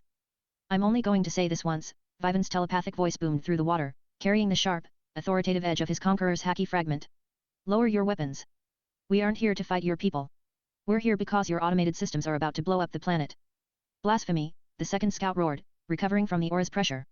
The great god Poseidon protects the Mu Empire. Surface scum know nothing of our sacred machinery. The scout lunged, thrusting his energy trident forward. Vivan didn't even bother to dodge. He raised his bare left hand, catching the glowing suba of the trident between his index and middle fingers. Crack. With a slight flex of his Atlantean amplified muscles, the advanced alloy of the Mu Empire weapon shattered like brittle glass. Vivan then reached out with his mind, tapping into his aquatic telepathy. He bypassed the scouts entirely and spoke directly to the three massive sea serpents they were riding. Stand down, Vivan commanded the beasts. The sea serpents instantly went limp, their aggressive glowing eyes turning docile. They ignored the frantic commands of their riders, turning their massive heads to gently nuzzle against Vivan's shoulders like oversized puppies. The beasts are disobeying, the lead scout panicked, falling off his mount. He's a demon of the deep. No, Doraemon shouted, swimming forward with his air cannon equipped. We're trying to save you. Our instruments show that the volcanic reactors in the central trench are reaching critical mass. Poseidon isn't a god, it's a broken computer. Chapter 37, The Ghost Ship of the Abyssal Plane. Before the scouts could process DORAEMON'S words, the ocean floor violently shuddered. A massive fissure ripped open along the edge of the neon city, spewing clouds of superheated black sulfur and radioactive magma into the water. From the dark trench below the city, a gargantuan shadow began to rise. It wasn't a living creature, it was an ancient, automated dreadnought from a forgotten era, the Iron Shark. It was 3 times the size of Vivan's chartered surface yacht, its hull covered in centuries of rust and glowing, unstable plasma batteries. The ghost ship. Sunio shrieked, his telepathic voice cracking with absolute terror. It's one of Poseidon's rogue defense units. The Iron Shark's automated tracking arrays locked onto the group. 6 heavy torpedo tubes opened along its prow, launching a salvo of high-speed, nuclear-tipped underwater missiles directly at the civilian sectors of the Mu Empire. If those hit the city's dome, the entire continent will collapse, the lead scout cried out, his pride entirely gone. Doraemon, protect the kids. Vivan ordered, his body already cutting through the water like a supersonic torpedo. Using his key flight modified for underwater propulsion, Vivan became a streak of white-hot light in the dark ocean. He intercepted the first 3 missiles mid-flight. Rather than detonating them, he used his incredible Atlantean strength to grab the steering fins of 2 missiles, violently spinning his body to redirect their trajectories into each other. Boom! A massive underwater explosion rocked the trench, creating a localized shockwave that flattened the surrounding kelp forests. Vivan shot through the fiery bubble of the explosion, closing the distance to the final 3 missiles. He couldn't redirect these in time. Shadow Clone Jutsu. 3 copies of Vivan materialized in the pressurized water. Each clone grabbed a missile by its explosive nose cone, channeling a dense layer of chakra to reinforce their palms. With a synchronized roar, the clones drove the missiles straight down into the uninhabited bedrock of the trench, absorbing the kinetic detonation with their own temporary bodies. Chapter 38, Infiltrating the Castle of Poseidon. The real Vivan didn't stop to admire the fireworks. He swam directly toward the Iron Shark, landing heavily on its rusted iron deck. Let's see what's inside, Vivan muttered. He drew his dark blue katana, his soul humming as he summoned a fraction of his Kashinai. He didn't fully release the weapon, but the blade's edge began to vibrate with supersonic spiritual wind, allowing it to cut through the dreadnought's 3-inch titanium hull as if it were soft butter. He dropped through the breach into the ship's flooded interior corridors. The automated internal security systems immediately activated, deploying dozens of mechanical defense drones armed with high-voltage harpoon launchers. Pop! Pop! Vivan utilized Shunpo, Flash Step, inside the flooded corridors, appearing as a blinking shadow. Every time he materialized, his vibrating blade severed a drone's power core. In less than 30 seconds, the corridor was littered with smoking robotic scrap. He reached the primary control bridge. In the center of the room sat a massive, pulsating red crystal sphere linked to thousands of fiber optic cables that stretched deep into the ocean floor. This was a terminal node of Poseidon, the Doomsday computer. Intruder detected, a cold, synthetic voice echoed through the water. Surface dweller genetic signature confirmed. Commencing global purification protocol in T-10 minutes. Nuclear missiles armed. You're not purifying anything today, Toaster, Vivan said, stepping toward the console. Arc objective updated, the Undersea Devil. Current status, Poseidon terminal reached. System alert, nuclear launch sequence initiated. Prevent the launch to unlock the next tier reward. Vivan didn't try to hack the computer. He didn't have his Iron Man suit with him to interface telepathically. Instead, he raised his right hand, his palm glowing with a familiar, crackling blue-white energy. Let's see how your circuits handle 1,000,000 volts of raw energy, Vivan smirked. Chapter 39, The Wrath of the Sea King. Vivan didn't fire a Kamehameha. Instead, he tapped into the foundational elemental power he had been cultivating. He compressed his ki and chakra into a volatile, high-frequency electric current, mimicking the destructive nature of a plasma storm. Lightning crush! Vivan shouted. He slammed his palm directly into the red crystal sphere. A blinding torrent of blue and yellow electricity erupted from his hand, tearing through the crystal and surging down the fiber optic cables like a virus. The ship's internal lights flickered violently, and the synthetic voice of the computer began to glitch and distort. Error, core temperature, RIS rising. The explosive electrical feedback traveled all the way down the cables to the central palace of Poseidon miles away, blowing out the main memory banks of the Doomsday Machine. The automated nuclear launch sequence ground to a dead halt, the missile hatches locking shut. With a final, shattering explosion, the red crystal sphere in front of Vivan burst into dust. The Iron Shark lost all power, its glowing hull going dark as it settled harmlessly onto the sandy ocean floor. Vivan swam back out through the breach, rising into the open water. Down below, the scouts of the Mu Empire and the rest of the Doraemon gang were waiting, watching the ancient warship power down. He stopped the god, the lead scout whispered, lowering his head in absolute submission. The surface dweller has conquered Poseidon. Chapter 40, The Core of the Deep Blue. The news of Poseidon's neutralization spread through the Mu Empire like wildfire. The emperor himself opened the gates of the Golden Palace, throwing a massive royal banquet in honor of Vivan and his friends. As Nobita, Gian, and Sunio gorged themselves on exotic underwater fruits and Doraemon swam through a mountain of custom-made seaweed dorayaki, Vivan stood on the high balcony of the palace.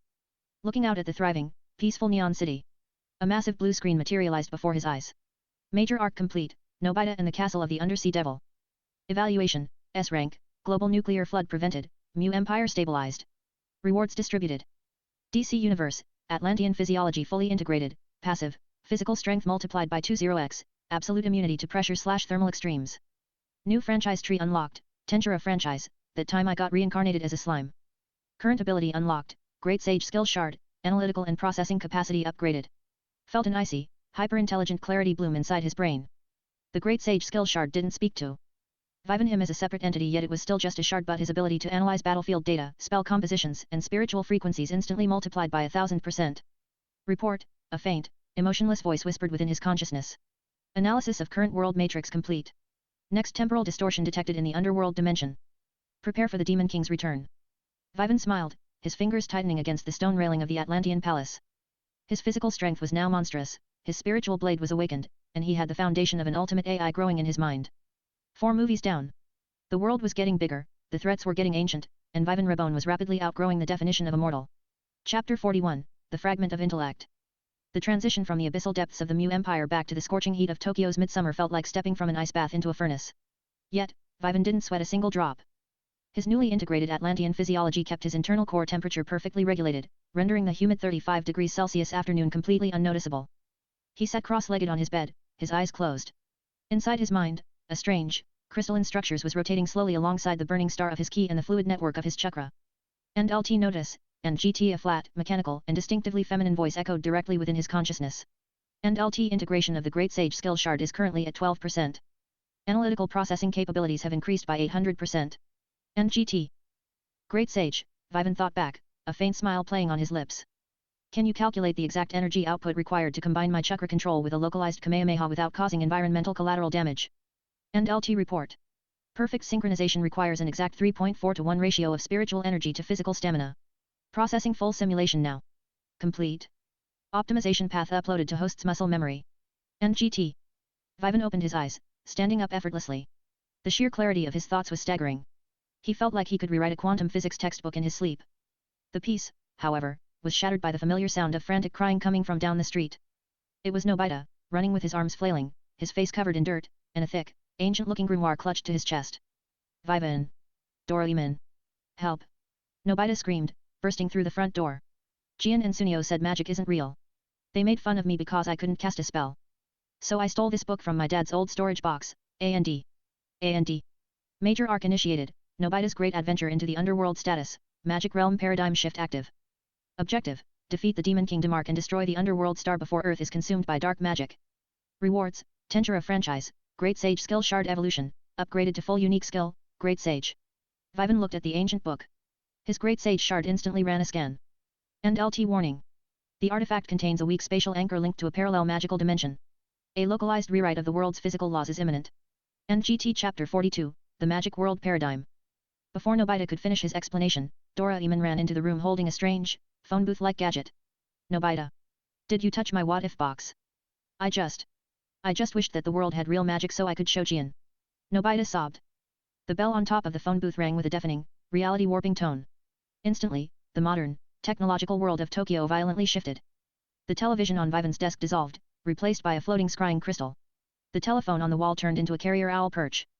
Even the clothes on their backs morphed into traditional, linen wizard robes. What did you do? Doraemon shrieked, grabbing his head, which now sported a small wizard's hat. You turned the entire world into a magic society. Vivan stepped outside onto the street. The transformation was absolute. Cars were gone, replaced by flying carpets and brooms floating gracefully between the power lines. Children were practicing basic ignition spells in the vacant lot instead of playing baseball. Fascinating, Vivan muttered. End LT notice, and GT the Great Sage reported. End LT the physical laws governing this universe have been temporarily shifted from kinetic science to conceptual thaumaturgy.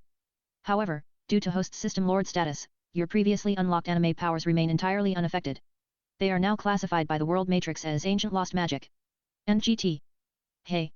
Look at the losers. Sunio's voice mocked from above. Sunio and Gian were floating on a high-end, polished wooden broomstick, wearing silver-trimmed magi robes. Gian pointed a gnarled wooden wand at Nobita. Hey, 0. Nobita. I bet you can't even cast a basic spark spell. Let me show you what a real wizard can do. Ignis.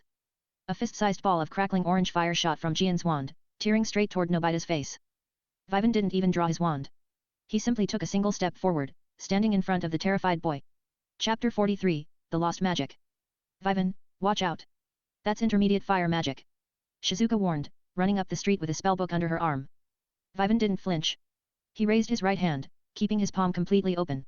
He didn't use a shield spell. Instead, he activated his Atlantean physiology's raw physical density and layered it with a microscopic coating of chakra. The fireball slammed directly into Vivan's open palm. Pfft. With a simple, casual squeeze of his fingers, Vivan literally crushed the magical flame into a shower of harmless, glowing embers. The sheer physical force of his grip snuffed out the spell's conceptual existence. Gian nearly fell off his broom. He neutralized a spell with his bare hand. Without an incantation or a magic circle. That's impossible. Sunio stammered, checking his scrying monocle. My scanners aren't picking up any ambient mana from him.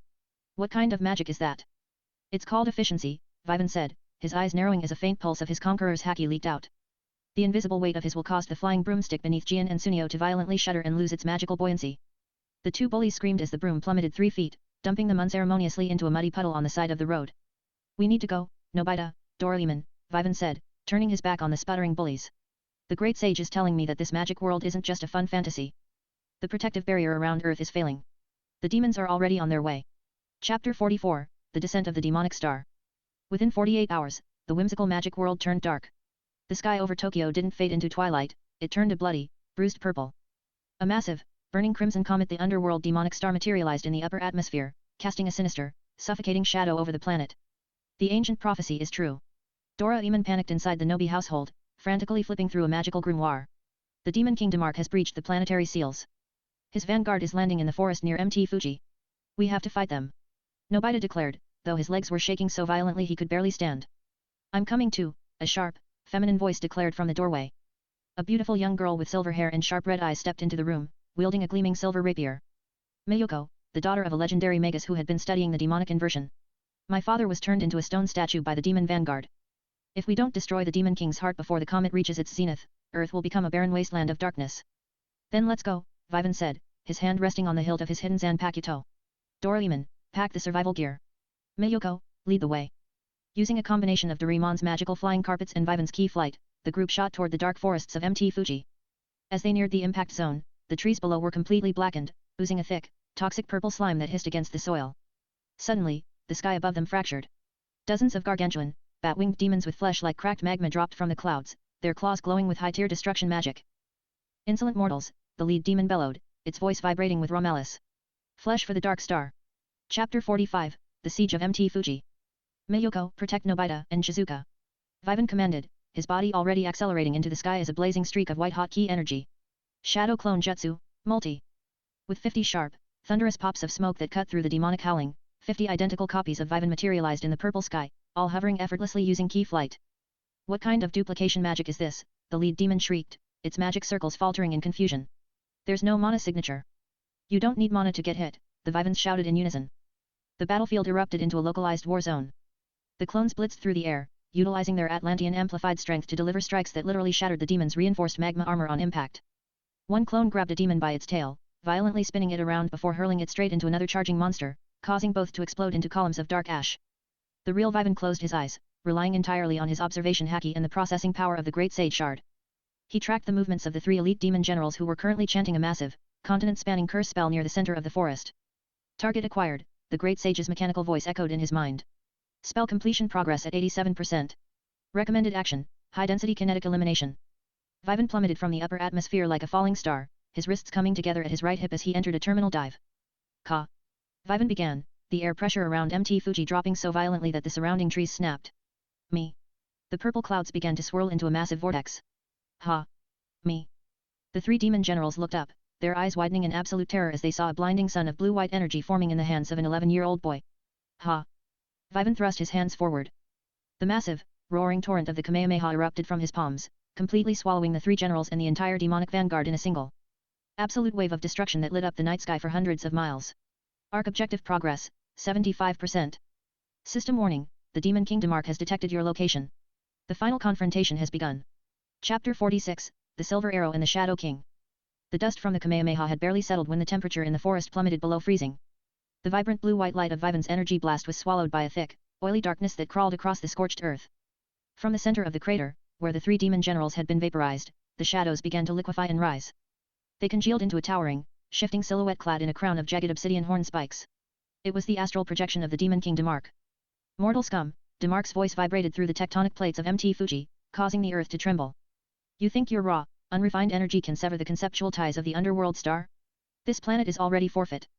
Miyoko stepped forward, her silver rapier shaking but her gaze fierce. Vivan. We can't kill him with normal attacks.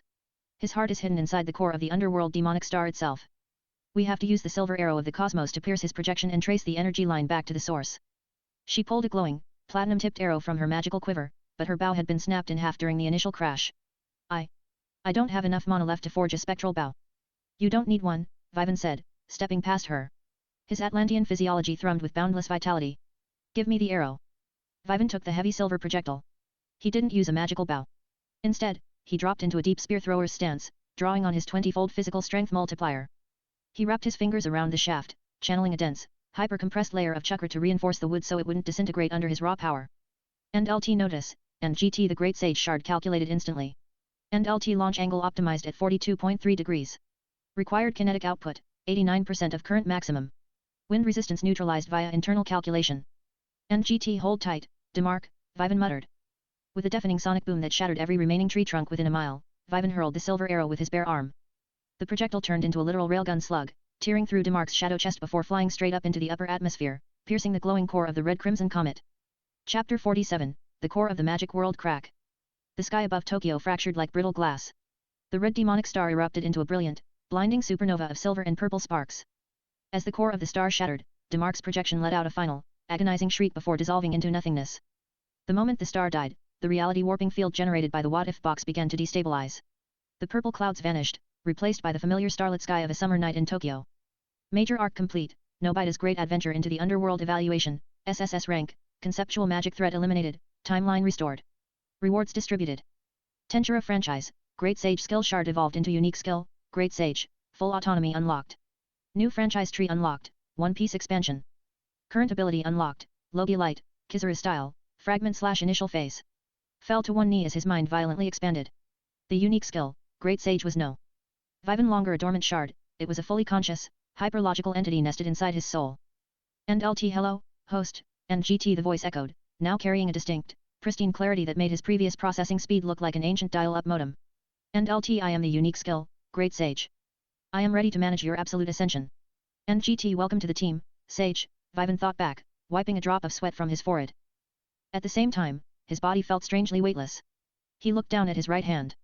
With a single thought, his flesh and bone dissolved into glittering, high-frequency golden photons of pure light before snapping back into solid matter. He had just gained the foundational physics of a Logia devil fruit. Vivan. Miyoko's dad is back to normal. Nobita's voice broke his concentration. They were back in the Nobi household. The magic robes were gone, replaced by their standard t-shirts and shorts. The television was back on the desk, playing a boring news broadcast. Everything was exactly as it should be. But Vivan knew the clock was ticking. The system was already loading the next theatrical destination. Chapter 48, The Pocket-Sized Refugee. A few weeks after the Magic World crisis, Sunio was once again the center of attention in the vacant lot. He was showing off a highly detailed, remote-controlled toy tank and a set of miniature diorama buildings his brother had sent from America. It's a shame you can't play with it, Nobita, Sunio sneered, pulling the tank back. It's way too delicate for someone who trips over his own feet. Nobita, naturally, went home crying to Doraemon. To cheer him up, Doraemon pulled out the small room and the Gulliver Tunnel, a gadget that shrunk anyone who walked through it down to the size of a matchbox. Vivan joined them, curious about the scaling mechanics. They spent the morning building an entire miniature city in Nobita's backyard, driving toy cars and exploring the grass blades like they were giant jungle trees. However, Vivan's observation haki suddenly picked up a tiny, erratic life force hiding inside one of Sunio's discarded toy rockets near the fence. It was smaller than an insect, but its intelligence signature was undeniably human. Hey, Doraemon, Vivan said, pointing his tiny finger toward the rocket. We have a guest. They walked over to find a tiny boy, no larger than a walnut, wearing a regal blue uniform and a silver crown-like headpiece. He was panting, his clothes torn, and a look of absolute desperation in his eyes. Please, help me, the tiny boy gasped telepathically. I am Pappy, the president of the planet Pirika.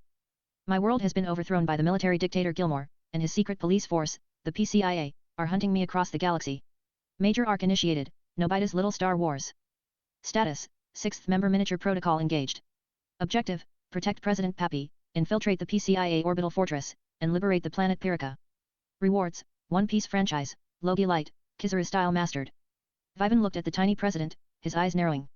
A galactic military dictatorship tracking a refugee to Earth, things are about to get loud in this backyard. Chapter 49, The Stealth Incursion. The PCIA uses invisible, insect-sized surveillance drones, Pappy explained later inside DORAEMON'S miniature base. They track thermal signatures and high-frequency communication waves. If they find me here, they will destroy this entire district to eliminate me.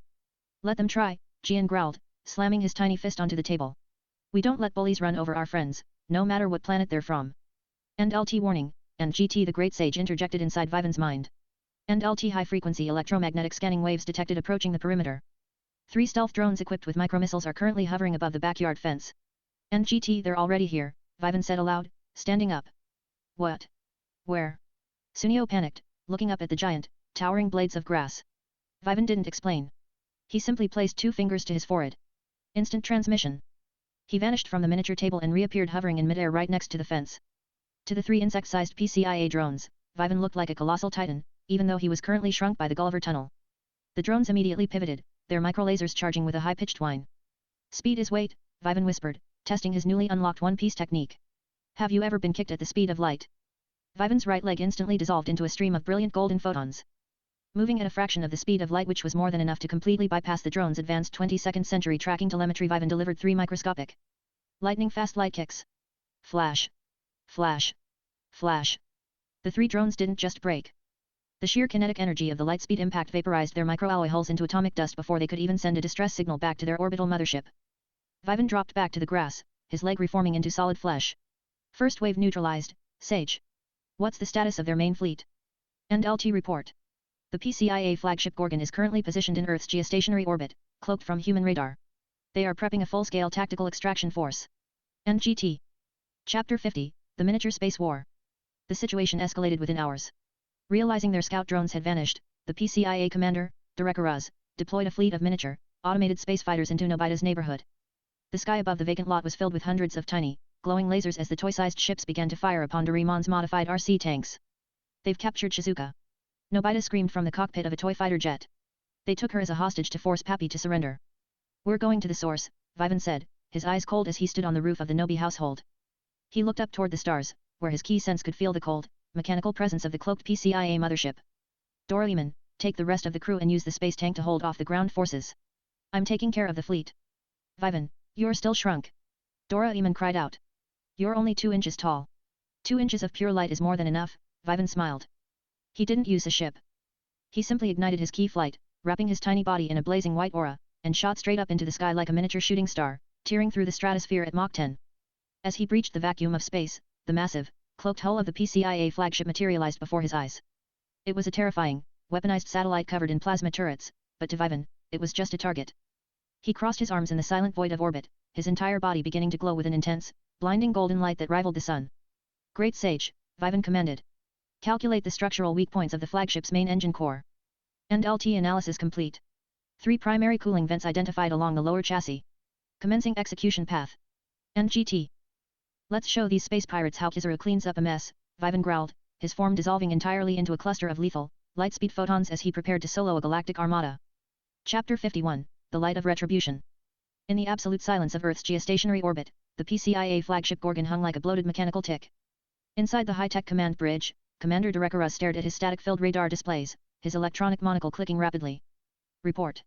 What happened to the extraction team in Sector Tokyo? He barked. Sir. The scout drones were destroyed instantly, a technician replied, sweating profusely. And our optical sensors are picking up a high-energy signature ascending from the planet's surface at an impossible velocity. It's a single biological life form. Absurd. Screen it on the main view screen. The massive holographic monitor flickered to life. Tearing through the thermosphere was a microscopic speck of brilliant gold light. To the giant starship, Vivan was smaller than a speck of dust, but his energy signature was spiking into the multi-megawatt range. Target the brat. All point defense plasma arrays, fire. Derekara's roared. Thousands of automated laser turrets pivoted, painting the black void of space with a chaotic matrix of emerald green energy beams. Every single shot was aimed at the ascending speck of light. But Vivan didn't even need to dodge manually. And LT notice, and GT the voice of the unique skill, Great Sage echoed with absolute clarity. And LT predicting enemy projectile trajectories. Complete. Executing optimal light path maneuvering. And GT. Vivan's body dissolved completely into a stream of pure, weightless photons. Moving via Logia light, Kizaru style, he didn't just fly, he refracted. He bounced off the magnetic fields of the incoming plasma bolts, changing direction at right angles at the literal speed of light. To the ship's tracking computers, he wasn't a target, he was a localized glitch in reality. Yada no Kagami, Vivan's metallic, distorted voice whispered through the radio frequencies of the entire fleet.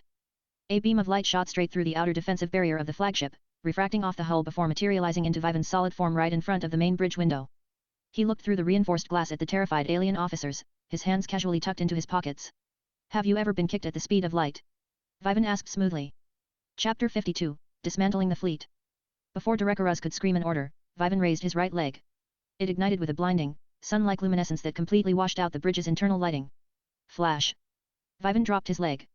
A concentrated beam of light-speed kinetic energy exploded from his foot, tearing through the reinforced view screen, the command consoles, and the entire structural frame of the bridge.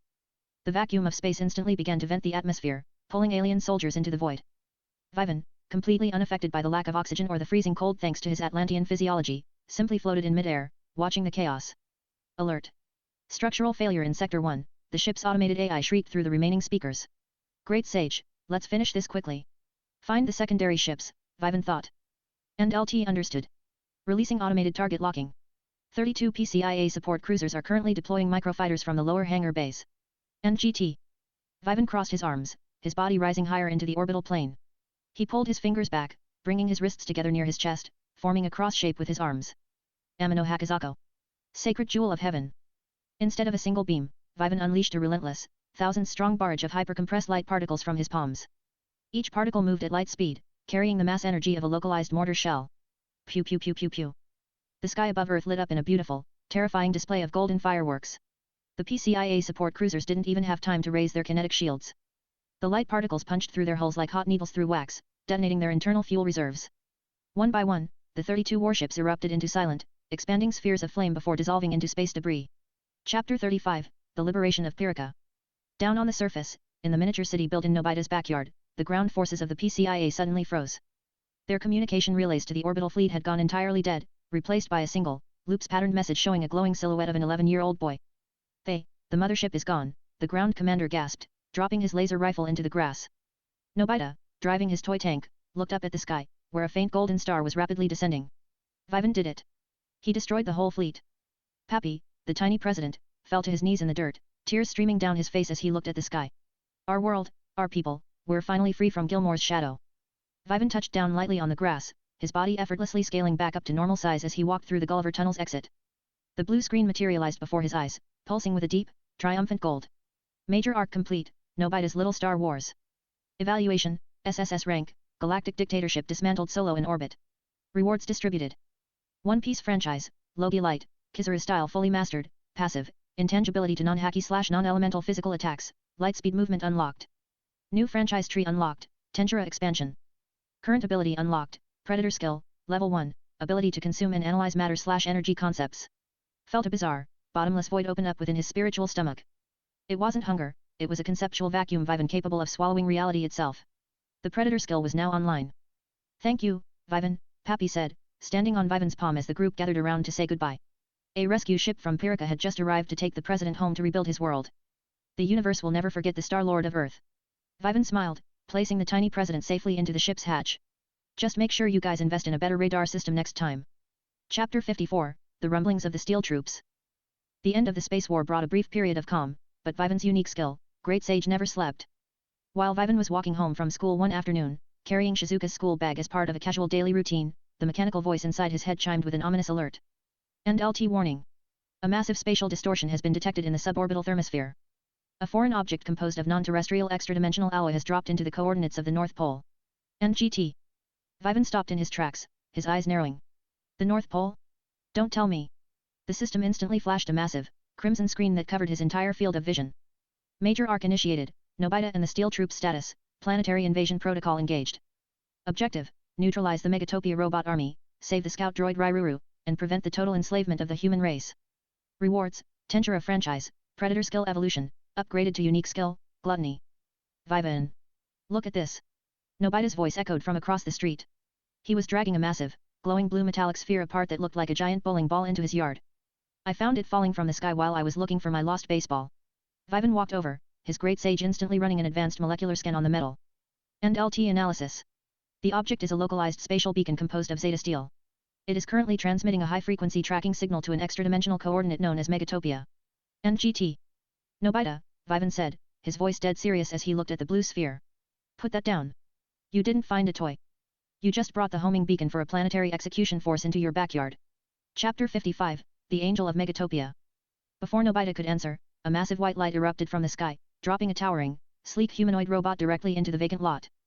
The robot was easily 50 feet tall, its chassis painted in a brilliant white and blue lacquer, with massive, wing-like thrusters on its back. Xanda Cross. Wow. A giant robot. Nobita screamed, his eyes turning into saucers. But Vivan's focus wasn't on the machine.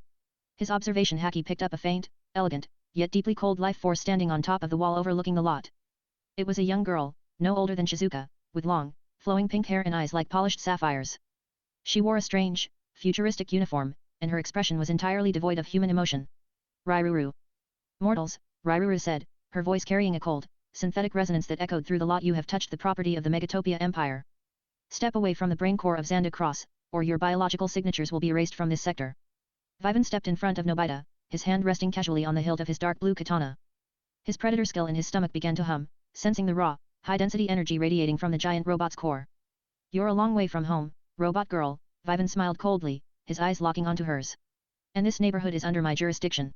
If your army wants to enslave this planet, they're going to have to go through me first. Chapter 56, The Clash of Steel and Light. Rairuru's face remained completely devoid of emotion as she looked down at Vivan. To her highly advanced optical sensors, the boy registering below her was completely biologically standard, a fragile, carbon-based life form. Biological impedance detected, Rairuru stated coldly. Xanda Cross, eliminate the obstacle. The massive white and blue robot's optic visor flashed a brilliant crimson. The mechanical titan raised its gargantuan right arm, the forearm splitting open to reveal a heavy particle laser cannon. Vivan, run! Nobita screamed, throwing himself to the dirt. A blinding, continuous beam of high-density red plasma erupted from the robot's arm, thick enough to vaporize a city block. It slammed directly into Vivan, engulfing him completely. Target eliminated. Commencing retrieval of the brain core, Rairuru announced, turning away. You should really check your sensors before you turn your back, a voice whispered right beside her ear. Rairuru's synthetic eyes widened in microscopic shock. She turned sharply. Standing next to her on the brick wall, completely unharmed and glowing with a faint golden aura, was Vivan. Down in the lot, the dust cleared. The plasma beam had passed straight through Vivan's afterimage. Actually, it had passed through his true body, his Logia-light intangibility, rendering physical and thermal damage entirely useless against him. Impossible, Rairuru calculated rapidly, her internal processors overheating. Your mass, it shifted into pure photonic energy. And it's about to shift back into kinetic, Vivan smiled. Vivan didn't attack Rairuru. He pointed his right index finger at the towering Xanda Cross. A microscopic sphere of concentrated golden light gathered at his fingertip. Pew! A thin, hyper-compressed laser shot from his finger, moving at the literal speed of light. It cleanly pierced the robotic titan's right shoulder joint, severing the primary servo cables. Xanda Cross let out a mechanical groan, its heavy plasma cannon arm falling uselessly to the ground with a deafening crash that shook the neighborhood. Rairuru finally reacted, drawing a sleek, silver energy pistol from her hip. But before she could pull the trigger, Vivan used Shunpo, Flash Step. He closed the gap instantly, placing a gentle but impossibly heavy Atlantean reinforced hand on the back of her neck. He sent a microscopic pulse of ki into her neural pathways, disrupting her motor functions. Rairuru's eyes flickered, and she collapsed, caught easily in Vivan's arms. Let's take this inside, Nobita, Vivan said, looking up at the sky. The great sage says that robot was just a scout. The real army is on its way. Chapter 57, The Mirror World Strategy. Inside Nobita's room, Doraemon was pulling his hair out. An entire planet of conquering robots is coming to Earth. Doraemon shrieked, pacing in circles around the unconscious Rairuru. We can't fight them here. The collateral damage will destroy Tokyo. My Earth-destroying bomb is too dangerous to use. Calm down, Doraemon, Vivan commanded, his voice steadying the panicked robot cat. We aren't fighting them in this dimension. Bring out the reverse mirror. Doraemon blinked, suddenly realizing the brilliance of the plan. He reached into his 4D pocket and pulled out a massive, full-length mirror. Using the mirror's localized dimensional warping, anything that passed through the glass would enter the mirror world in exact replica of Earth, completely devoid of all human and animal life. We pull Xanda Cross and the beacon into the mirror world, Vivan explained, his great sage instantly mapping out the tactical operation. When the Megatopia army tracks the beacon, they won't warp into our Earth. They'll warp into the mirror dimension. I can go all out without scratching a single real building. That's genius. Sunio cheered.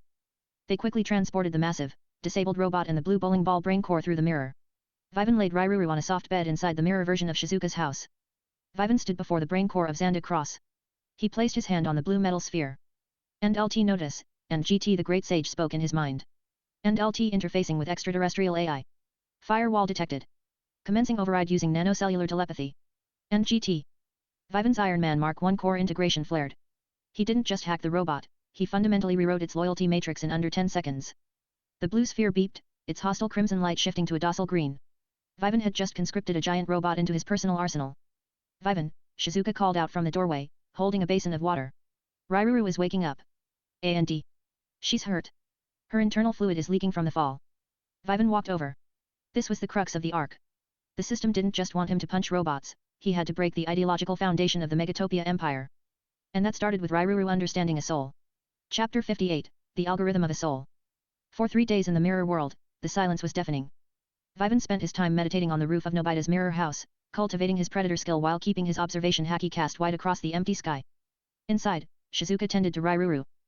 Despite the robot girl's constant threats and cold logic, Shizuka refused to leave her side, changing her bandages and patching her synthetic skin with DORAEMON'S medical tools.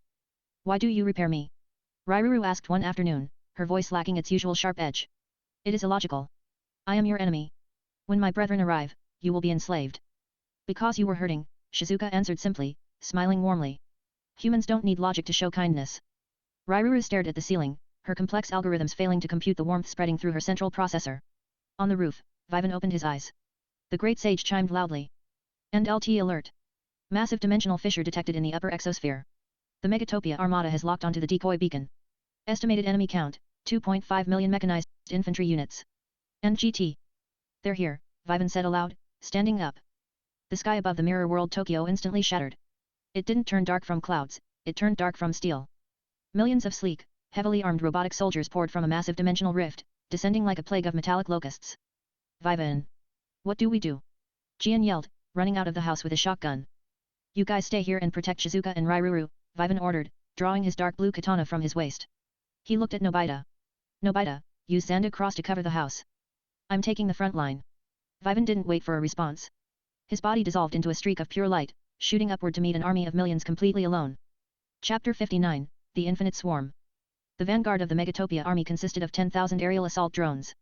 As Vivan shot into the sky, their targeting lasers painted him in a web of crimson dots. Fire, the robotic general commanded from the flagship. A rain of plasma descended upon Vivan. But he didn't dodge, and he didn't use his Logia intangibility. He wanted to test his raw defense. His Atlantean physiology hardened his skin to a density that dwarfed titanium. The plasma bolts struck his arms and chest, resulting in harmless explosions that didn't even singe his clothes, shielded by a dense layer of chakra. My turn, Vivan whispered. He gripped the hilt of his sword with both hands. Cut through the storm. Kashinai. His blade erupted into black spiritual fire, morphing into the massive, dual-bladed scythes connected by a thick chain. Vivan spun the scythes at supersonic speed, generating a localized spiritual tornado. He hurled the chained blades into the thickest cluster of the robot swarm. Crunch. Rib. Tear. Kashinai didn't just cut the robots, the spiritual pressure utterly crushed their internal circuitry. Dozens of steel troops were shredded into scrap metal in a single swing.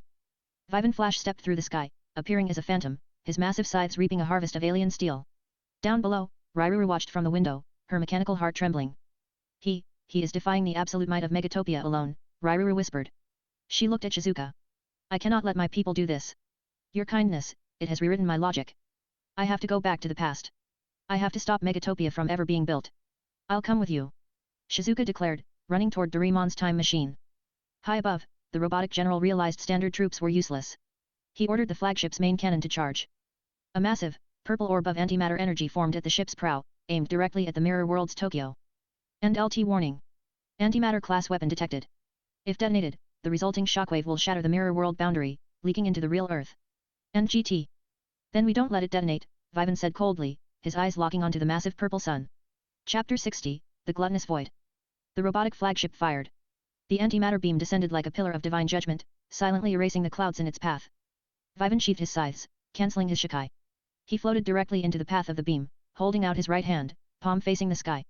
He tapped into the dark, bottomless void within his spiritual stomach, the predator skill. Eat, Vivan commanded.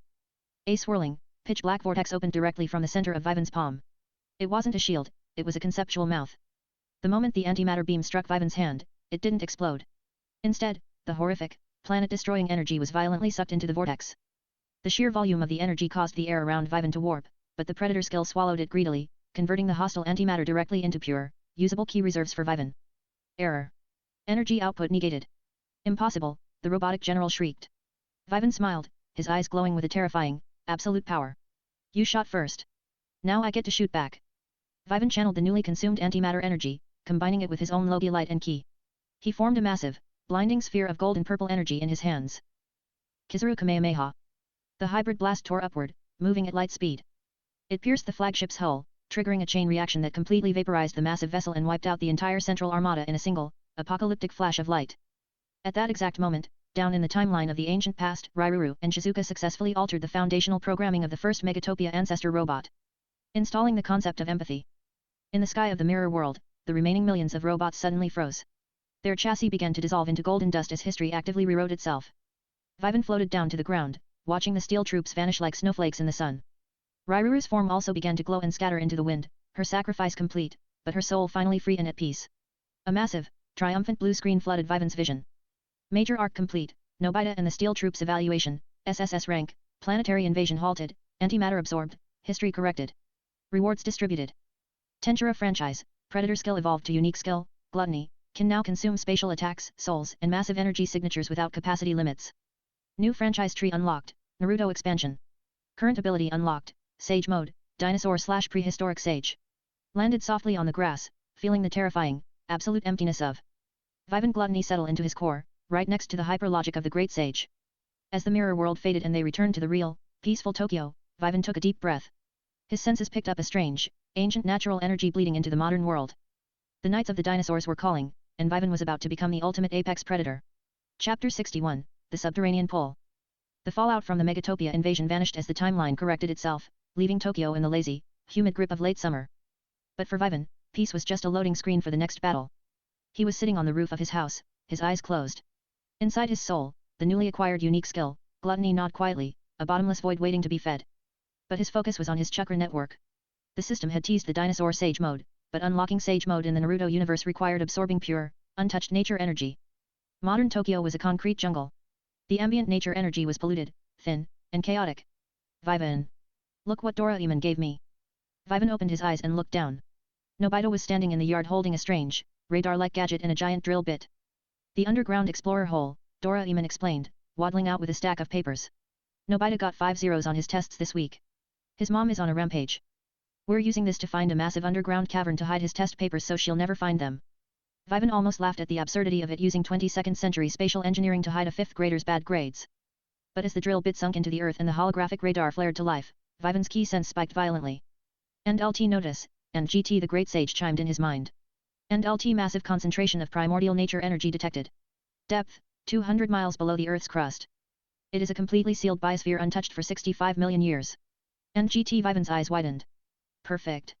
I found a huge cavern. Nobita cheered, looking at the radar. Let's go down. Major arc initiated, Nobita and the Knights on Dinosaur's status, subterranean descent engaged. Objective, discover the hidden dinosaur sanctuary, thwart the radical extremist faction, and prevent a surface invasion. Rewards, Naruto franchise, prehistoric sage mode, fully mastered. Vivan hopped off the roof, his boots hitting the grass silently. I'm coming with you.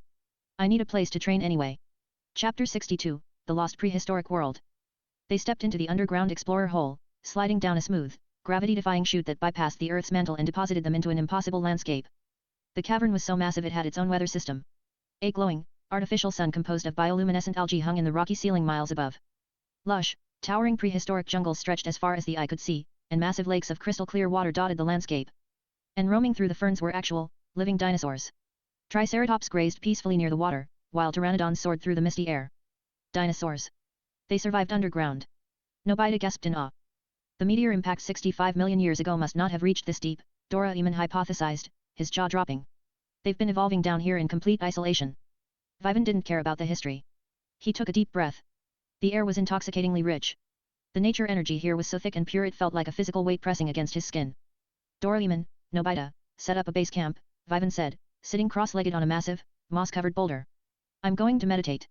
If anything tries to eat you, yell. And LT commencing nature energy synchronization, and GT the Great Sage announced. And LT warning. Prehistoric nature energy is significantly more aggressive than modern variants. Risk of petrification if not balanced perfectly with internal chakra. And GT let's see it try to turn me into stone, Vivan smirked.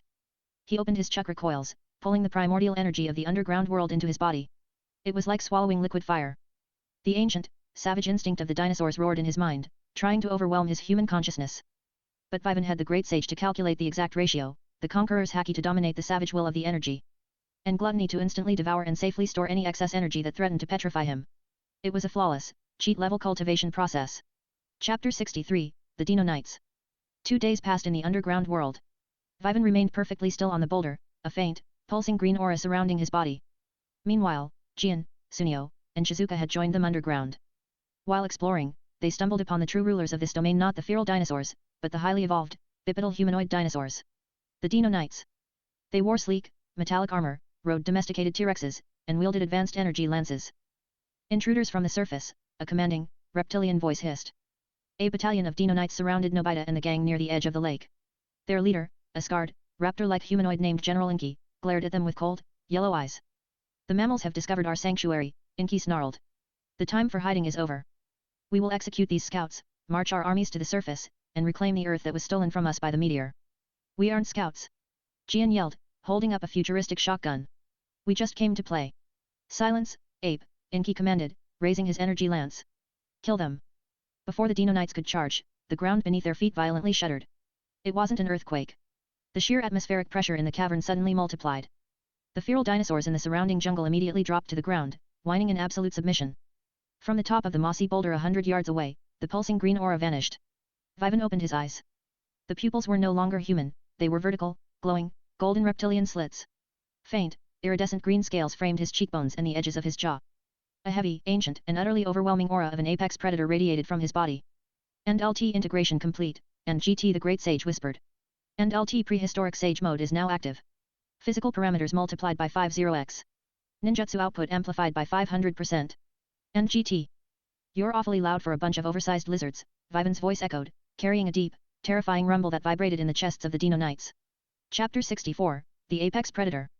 General Inky's mount, a massive armored Carnotaurus, took one look at Vivan, whimpered, and collapsed onto its stomach, refusing to move. What is this pressure? Inky gasped, struggling to keep his footing. He is a mammal. How does he possess the aura of the ancient dragons? Vivan stood up. He didn't use Shunpo or Logia Light. He simply utilized his sage-enhanced physical speed. He kicked off the boulder, shattering the massive rock into dust purely from the kinetic recoil. He cleared the 100-yard distance in a microsecond, appearing directly in front of the general. You want to go to the surface? Vivan asked softly, his golden slit eyes glowing in the dim cavern light. Inky roared, thrusting his energy lance aimed directly at Vivan's heart. Vivan didn't dodge. He raised a single finger. Clang. The high-tech energy lance, capable of piercing solid steel, struck Vivan's sage-enhanced skin and instantly shattered into a dozen pieces. Vivan's skin hadn't even scratched. My turn, Vivan whispered. He casually slapped the side of Inky's armored chest. It wasn't a technique, it was just a backhand. But fueled by the terrifying combination of Atlantean physiology and prehistoric sage mode, the strike carried the force of a freight train. Inki's armor crumpled like tin foil. The reptilian general was launched backward like a cannonball, skipping across the surface of the lake before crashing into a limestone pillar on the opposite shore, instantly knocked unconscious. The remaining battalion of 50 Dino Knights froze in absolute terror. Anyone else want to reclaim the earth? Vivan asked, his voice dripping with lethal intent. The Dino Knights immediately dropped their weapons and fell to their knees, bowing their heads in total submission to the new apex predator of the underground world. Chapter 65, The Law of the Jungle. With their extremist leader defeated in a single blow, the true, peaceful leaders of the Dino civilization quickly intervened. The king of the underground realm arrived, apologizing profusely to Vivan and the children, explaining that Inki's radical faction was a rogue element. Vivan dropped his sage mode. The green scales faded, and his eyes returned to their normal human state, though a lingering sharpness remained. Keep your borders sealed, Vivan warned the Dino king. The surface world isn't ready for you, and your armies wouldn't survive up there anyway. Stay down here, where it's safe. The king bowed deeply. We shall honor the decree of the sage. Major arc complete, Nobita and the Knights on Dinosaurs. Evaluation, SSS rank, extremist faction neutralized, absolute submission achieved. Rewards distributed. Naruto franchise, prehistoric sage mode fully mastered, instant activation unlocked, no meditation required due to great sage passive balancing. New franchise tree unlocked, Dragon Ball expansion. Current ability unlocked, Nimbus Cloud and Power Pole, materialization. To the surface through the underground explorer hole, Vivan Felton. Returning incredible lightness in his step. He had the physical brawn of a DC Atlantean, the lethal speed of a One Piece Logia, the ultimate AI of Tensura, and the nature manipulation of a Naruto sage. We did it. Nobita cheered, dragging his heavy backpack. And my mom will never find my zero tests down there. Unless the dinosaurs use them for toilet paper, Sunio laughed. Vivan smiled, looking up at the sky. He could feel a new, whimsical energy settling into his system. He extended his hand, and for a brief second, a faint, fluffy yellow cloud materialized above his palm before vanishing. The Dragon Ball tree was finally bearing fruit. Rest up, guys, Vivan muttered to himself. The real journey is just beginning. Chapter 66, The Game of Reality. The transition from late summer to early autumn brought a new obsession to the neighborhood, video games. It's the ultimate virtual reality console. Sunio bragged in the vacant lot, holding up a sleek headset. My dad imported it. You can literally feel like you're inside the game. Nobita ran home, tears in his eyes, demanding Doraemon produce something better. Doraemon, always susceptible to Nobita's crying, pulled out a massive, golden box that looked like an arcade cabinet mixed with a time machine. This is the hero machine, Doraemon declared proudly. It reads your imagination and projects a fully physical, interactive holographic world. You can become any hero you want. Nobita immediately jumped into the machine. I want to be Sun Wukong from Journey to the West. For the next 2 hours, the room transformed into a mythical Chinese landscape. Nobita flailed around with a plastic staff, fighting holographic bull demons and pig monsters.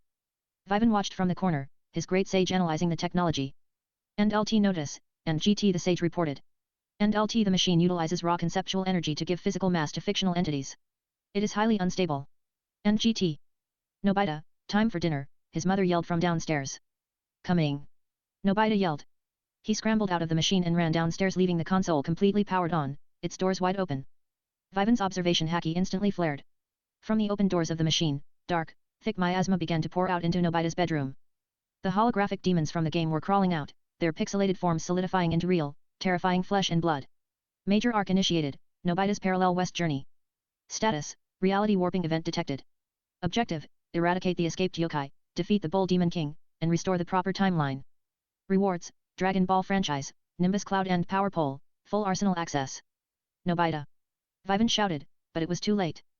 The lead demon, a massive creature with silver horns, swung a glowing gourd, sucking the hero machine entirely into its vortex before flying out the window into the night sky. The timeline had just been compromised. Chapter 67, The Yokai Paradigm. When Vivan woke up the next morning, the world felt wrong. His key sense was detecting massive, malevolent auras walking casually down the streets of Tokyo. He looked out his window. The mailman didn't have a human face, he had the head of a giant, warty toad. The lady watering her plants next door had leathery bat wings protruding from her back. They altered history, Vivan realized grimly. The demons escaped into the past and conquered Earth. He ran to Nobita's house. Doraemon and Nobita were hiding under the desk, terrified. Nobita's parents had sprouted horns and were currently eating raw meat in the kitchen. Vivan. You're still human. Doraemon cried, pulling out the time machine from the desk drawer. The demons went back in time to the Tang dynasty in ancient China. They killed the real monk Xianzang and took over the world. We have to go back and fix it. Set the coordinates, Vivan said, his eyes narrowing. They gathered Gian, Sunio, and Shizuka who had miraculously hidden from the timeline shift using DORAEMON'S gadgets and piled onto the time machine. As they traveled through the swirling vortex of space-time, dropping out into the lush, mountainous terrain of 7th century China, the air was thick with dark, mythical energy. We need a plan, Doraemon said, pulling out costumes. We have to pretend to be the heroes of the story to fix the legend. Nobita, you're the Monkey King. Gian, you're Pigsy. Sunio, Sandy. And what about Vivan? Shizuka asked. Vivan didn't put on a costume. He raised his hand toward the sky, tapping into his newly unlocked Dragon Ball rewards. I don't need a costume, Vivan smiled. I'm going to play the role of a real god. Chapter 68, The Golden Cudgel. They were ambushed almost immediately. As they walked through a dense bamboo forest, the ground erupted. Dozens of lesser yokai demons with the heads of tigers, wolves, and serpents surrounded them, led by the Silverhorn Demon King. Flesh of the future. Silverhorn laughed, brandishing a massive, cursed broadsword. The Bull King foresaw your arrival. Die. Gian and Sunio panicked, dropping their toy weapons. Vivan stepped forward. Great Sage. These creatures are conceptual. Pure physical force might not permanently erase them. Give me the weapon. And LT affirmative, host. Materializing conceptual armament, Nyobo, the power pole. And GT. A flash of bright red light materialized in Vivan's right hand. As the light faded, he gripped a sleek, crimson staff. It felt incredibly heavy, yet perfectly balanced.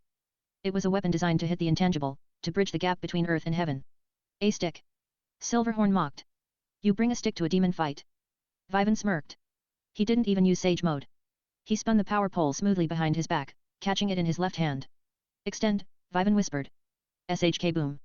The red staff violently shot forward, extending 50 feet in a fraction of a microsecond. The blunt tip slammed directly into Silverhorn's chest with the kinetic force of a meteor. The demon didn't even have time to gasp before his entire conceptual form was shattered into thousands of glowing red pixels, instantly erased from reality. The staff snapped back to its normal length just as quickly. Vivan rested it on his shoulder, looking at the terrified remaining yokai. Tell the Bull King that the real Monkey King's weapon is here, Vivan said. And I don't take prisoners. Chapter 69, The Flaming Mountains. The word of the Red Staff God spread through the demonic ranks like wildfire. Vivan and the gang carved a path straight through ancient China, effortlessly clearing out the demon strongholds. With the power pole, Vivan could strike enemies from miles away, clearing entire valleys of yokai with a single, sweeping rotation of the extending staff. Finally, they reached the Flaming Mountains, a massive, volcanic range radiating intense, magical heat. At the peak stood the grand fortress of the Bull Demon King and his wife, Princess Iron Fan. You've come far, mortal, the Bull Demon King bellowed, stepping out of the fortress. He was a towering behemoth of muscle and dark fur, wielding a gigantic iron battle axe. Beside him, Princess Iron Fan raised her legendary magical fan, capable of creating hurricanes. I'll blow you back to the future. Iron Fan shrieked, swinging the massive fan with all her might. A localized Category 5 hurricane erupted from the fan, tearing the rocks from the mountain and hurling a wall of fire and wind directly at the gang. Doraemon and the kids screamed, anchoring themselves to the ground with heavy gadgets. Wind and fire. Vivan mused, stepping to the front. Let's see how that handles light and nature. Vivan's eyes shifted into the golden, reptilian slits of prehistoric Sage Mode. The green aura flared around him, completely neutralizing the intense heat of the mountain. Simultaneously, his body began to glow with the blinding, golden brilliance of the Logia light fruit. He didn't dodge the hurricane. He pointed the power pole directly into the eye of the storm. Extend, and pierce. The red staff shot forward, glowing with a mixture of golden light and green nature energy. It cut straight through the magical hurricane, completely nullifying the wind pressure. The pole extended 3 miles up the mountain in a straight, unstoppable line, slamming directly into the center of Princess Iron Fan's magical weapon. The fan shattered into a million pieces. My fan, she screamed, falling backward. You dare, the Bull Demon King roared, leaping into the air, his axe raised to cleave Vivan in half. Vivan retracted the pole, planting it into the ground, and casually kicked off the dirt. Using Jeppo, Moonwalk, combined with his Sage amplified speed, he met the Bull Demon King in midair. Game over, Vivan said. He coated his right fist in Conqueror's Haki, the black lightning crackling fiercely around his knuckles, and delivered a devastating punch directly to the Bull King's snout. Chapter 70, The Cloud of the Pure. The impact of the Haki-infused punch sent the Bull Demon King crashing straight down through his own fortress, shattering the mountain's peak and burying the Demon Lord under thousands of tons of volcanic rock. The conceptual anchor holding the yokai in this timeline shattered along with him. Down below, the remaining demons began to dissolve into pixels, screaming as the timeline forcibly corrected itself. Vivan landed softly on a jagged rock outcropping. He let out a breath, releasing his Sage Mode. Vivan. We did it. Nobita cheered, as the sky above ancient China cleared, returning to a beautiful, natural blue. And LT mission objective achieved. And GT the Great Sage announced. Vivan smiled. He reached 2 fingers to his lips and whistled a sharp, piercing note that echoed across the mountains. From the clear blue sky, a small, fluffy yellow cloud shot down at blinding speeds, coming to an abrupt halt right next to Vivan. It bobbed gently in the air, radiating a pure, whimsical energy. The Nimbus Cloud. Vivan stepped onto the cloud. It held his weight perfectly. Because his soul was governed by the sheer, absolute focus of the system and untainted by the petty evils of the mortal world, he was perfectly pure in the eyes of the cloud. Major arc complete, Nobita's Parallel West Journey evaluation, SSS rank, timeline restored, demonic invasion permanently erased. Rewards distributed. Dragon Ball franchise, Nimbus Cloud and Power Pole permanently bound to host. New franchise tree unlocked, DC expansion. Current ability unlocked, Superman Heat Vision, level 2. Sat on the Nimbus Cloud, leaning on his power pole as he floated. Vivan down to Doraemon and the gang. He felt a sudden, intense warmth behind his eyes, the raw, solar-powered destructive force of Kryptonian heat vision settling into his optic nerves. Need a lift back to the time machine? Vivan asked the awestruck kids, patting the soft yellow cloud. As they flew back through the time vortex, Vivan checked his mental system log. 9 movies down. He was a master of land, sea, and light. He had ancient weapons, high-tech AI, and the aura of a king. Bring on the next one, Vivan thought, his eyes faintly glowing with latent red solar energy. I'm just getting warmed up. Chapter 71, The Runaways. The transition from ancient China back to modern Tokyo was seamless, but Nobita's life remained predictably chaotic. I'm running away, Nobita declared, storming into his room with a hastily packed rucksack. Mom yelled at me for the last time. I'm leaving. Where are you going to go, Nobita? Doraemon sighed, barely looking up from his comic book. You can't even cook rice. I'll go back in time. To before anyone owned the land. Nobita proclaimed. Within an hour, Shizuka, Gian, and Sunio had all joined the runaway crew, each having a minor spat with their parents.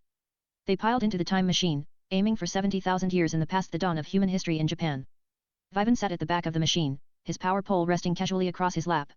His great sage skill was already humming. NLT warning. Temporal distortion detected at target coordinates. Significant anomalous energy signature registering in the prehistoric era. NGT. We're not the only ones running away to the past, Vivan muttered, his eyes narrowing. When they arrived in ancient Japan, the landscape was a pristine, untouched paradise of lush green forests and crystal-clear rivers. But the peace didn't last. A young, primitive boy wearing animal skin stumbled out of a dimensional portal, collapsing at their feet. He was being chased by a terrifying, high-tech flying beast and soldiers in futuristic armor.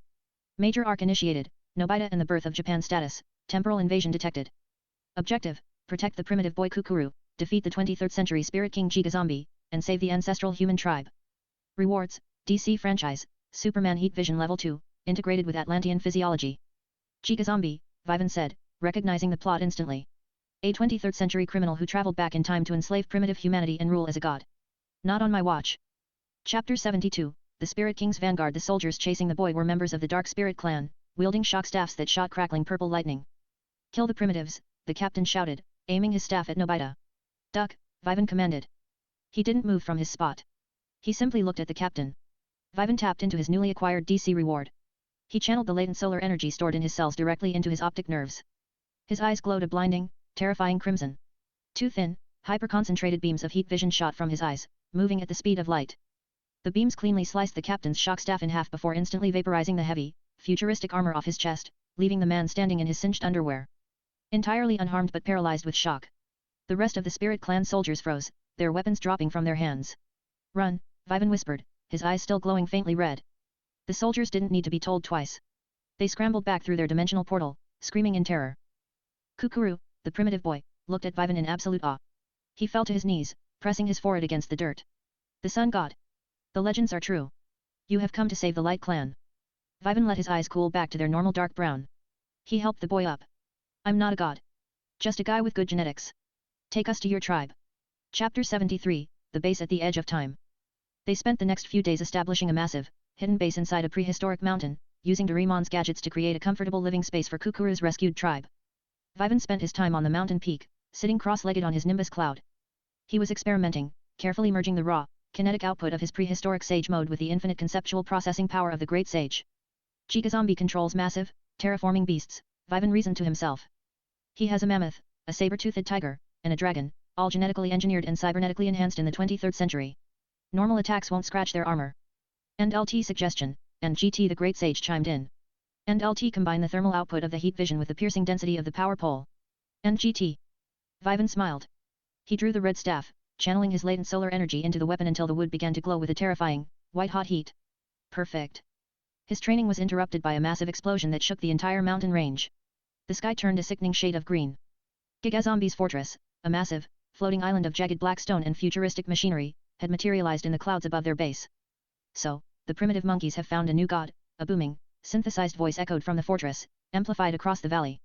It was Giga, his face hidden behind an ancient, terrifying shaman mask. Let's see if your god bleeds. 3 massive hatches opened on the bottom of the floating fortress, dropping Gigazombi's 3 cybernetic beasts. The armored mammoth, the plasma-fanged saber-tooth, and a massive, flying mechanical dragon. Chapter 74, The Dragon and the Sun. Vivan. What do we do? Doraemon panicked, arming his air cannon. Protect the tribe, Vivan said, stepping off the mountain peak. I'll handle the pets. He didn't fall. The nimbus cloud caught him instantly, zipping through the air like a yellow bullet. Vivan flew straight toward the mechanical dragon that was currently charging up a massive plasma blast in its metallic jaws, aimed at the mountain base. Too slow, Vivan muttered. He ignited his eyes. The heat vision erupted, but he didn't aim for the beast's armor, he aimed directly into the dragon's open mouth. The superheated beam struck the charging plasma core deep inside the machine's throat. The conflicting energies violently destabilized, causing a massive internal explosion that blew the dragon's head completely off its chassis before it could even fire. The colossal, headless machine plummeted from the sky, crashing into the forest below. One down, Vivan smirked. He gripped the power pole, channeling the white-hot solar energy into the staff. He dropped from the nimbus cloud, using his Atlantean density to accelerate his fall, aiming directly for the heavily armored mammoth that was currently trampling through the valley. Extend! Vivan shouted. The red staff shot downward, glowing like a miniature sun. The sheer heat combined with the kinetic force punched cleanly through the mammoth's impenetrable 23rd century armor, pinning the massive beast to the bedrock. The saber-toothed tiger, seeing its companions destroyed in seconds, turned and tried to flee back toward the floating fortress. Vivan landed softly on the ground. He didn't chase it. He simply raised his left hand, tapping into the unique skill, Gluttony. A massive, invisible gravitational pull erupted from his palm. The retreating saber-tooth was violently yanked backward through the air, completely helpless against the conceptual vacuum. Vivan didn't consume the beast, he just pulled it close enough to deliver a single, devastating, conqueror's haki-infused punch that shattered its mechanical spine on impact. 3 legendary beasts, destroyed in under 2 minutes. Chapter 75, Unmasking the Spirit King. High above in the floating fortress, Gigazombi stared at his monitors in absolute disbelief. What kind of anomaly is this boy? He shrieked, slamming his fists against the console. He's not using time patrol technology. He's using sheer, biological power. I'm coming up, Vivan's voice echoed directly through the fortress's internal comms, courtesy of his great sage hacking the frequency. Pop. Using instant transmission, Vivan bypassed the fortress's impenetrable shields and materialized directly inside the main command bridge. Gigazombi spun around, raising his mystical staff, which doubled as a high-density plasma cannon. You cannot defeat a god of time. Vivan didn't even draw his sword. He walked forward, his eyes burning with a terrifying red light. Gigazombi fired a continuous stream of purple plasma. Vivan walked right through it. His Logi-light intangibility rendered the energy attack completely useless, the plasma passing harmlessly through his shifting photonic form. Vivan stopped inches from the terrified villain. He reached out with his bare hand and grabbed the terrifying shaman mask. You're no god, Vivan whispered, his Atlantean strength crushing the reinforced composite of the mask. You're just a time-traveling cosplayer with a god complex. With a sharp pull, Vivan ripped the mask off, revealing a pathetic, middle-aged man with a cybernetic eye, trembling in fear. Vivan delivered a swift, precise chop to the man's neck, knocking him unconscious instantly. The fortress's automated systems immediately began to power down. Vivan walked over to the main console, easily navigating the 23rd century interface thanks to the Great Sage. He initiated a self-destruct sequence with a 10-minute timer and teleported the unconscious criminal, the gang, and the primitive tribe safely out of the blast radius. As the floating fortress erupted into a brilliant fireball in the ancient sky, permanently erasing Gigazombi's threat to the timeline, the blue screen flashed victoriously. Major arc complete, Nobita and the Birth of Japan evaluation, SSS rank, Spirit King dethroned, humanity's ancestral timeline secured. Rewards distributed. DC franchise, Superman Heat Vision Level 2 fully mastered, can now adjust intensity from welding torch to mountain vaporizing. New franchise tree unlocked, Marvel expansion.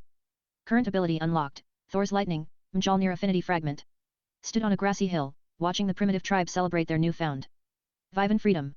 He felt a sudden, sharp crackle of static electricity jump across his knuckles. It wasn't the plasma of the Iron Man suit or the focused beam of the Kamehameha. It was raw, untamed, mythological thunder. The power of a literal god of thunder was now circulating in his veins. 10 movies down. The power scaling was reaching absurd heights, and the Doraemon universe was struggling to keep up with the monster it had birthed. Chapter 76, The Pink Fog of the Unknown. Autumn had finally settled over Tokyo, painting the neighborhood in shades of orange and brown. Vivan was in his room, lazily floating a few feet off the tatami mat while tossing a baseball into the air, letting his Logia light catch and refract it before it hit his hand. Suddenly, a bizarre environmental shift disrupted his meditation. NLT alert, and GT the Great Sage chimed in his mind. NLT, a localized spatial anomaly has manifested 150 meters from your current location. Composition, highly concentrated, dimensional shifting gas. NGT. Vivan dropped the baseball. Where? NLT coordinates align with the Nobi household. Specifically, the ground floor bathroom. NGT. Vivan sighed. Of course it's Nobita's bathroom. He used instant transmission, teleporting directly into Nobita's hallway just in time to see Doraemon and Nobita staring blankly at a thick, glowing pink fog pouring out of the bathroom door. Mom said the plumbing was acting weird, but this is ridiculous. Nobita coughed. Vivan's observation haki pierced the fog instantly. It wasn't just a gas leak, it was a bridge.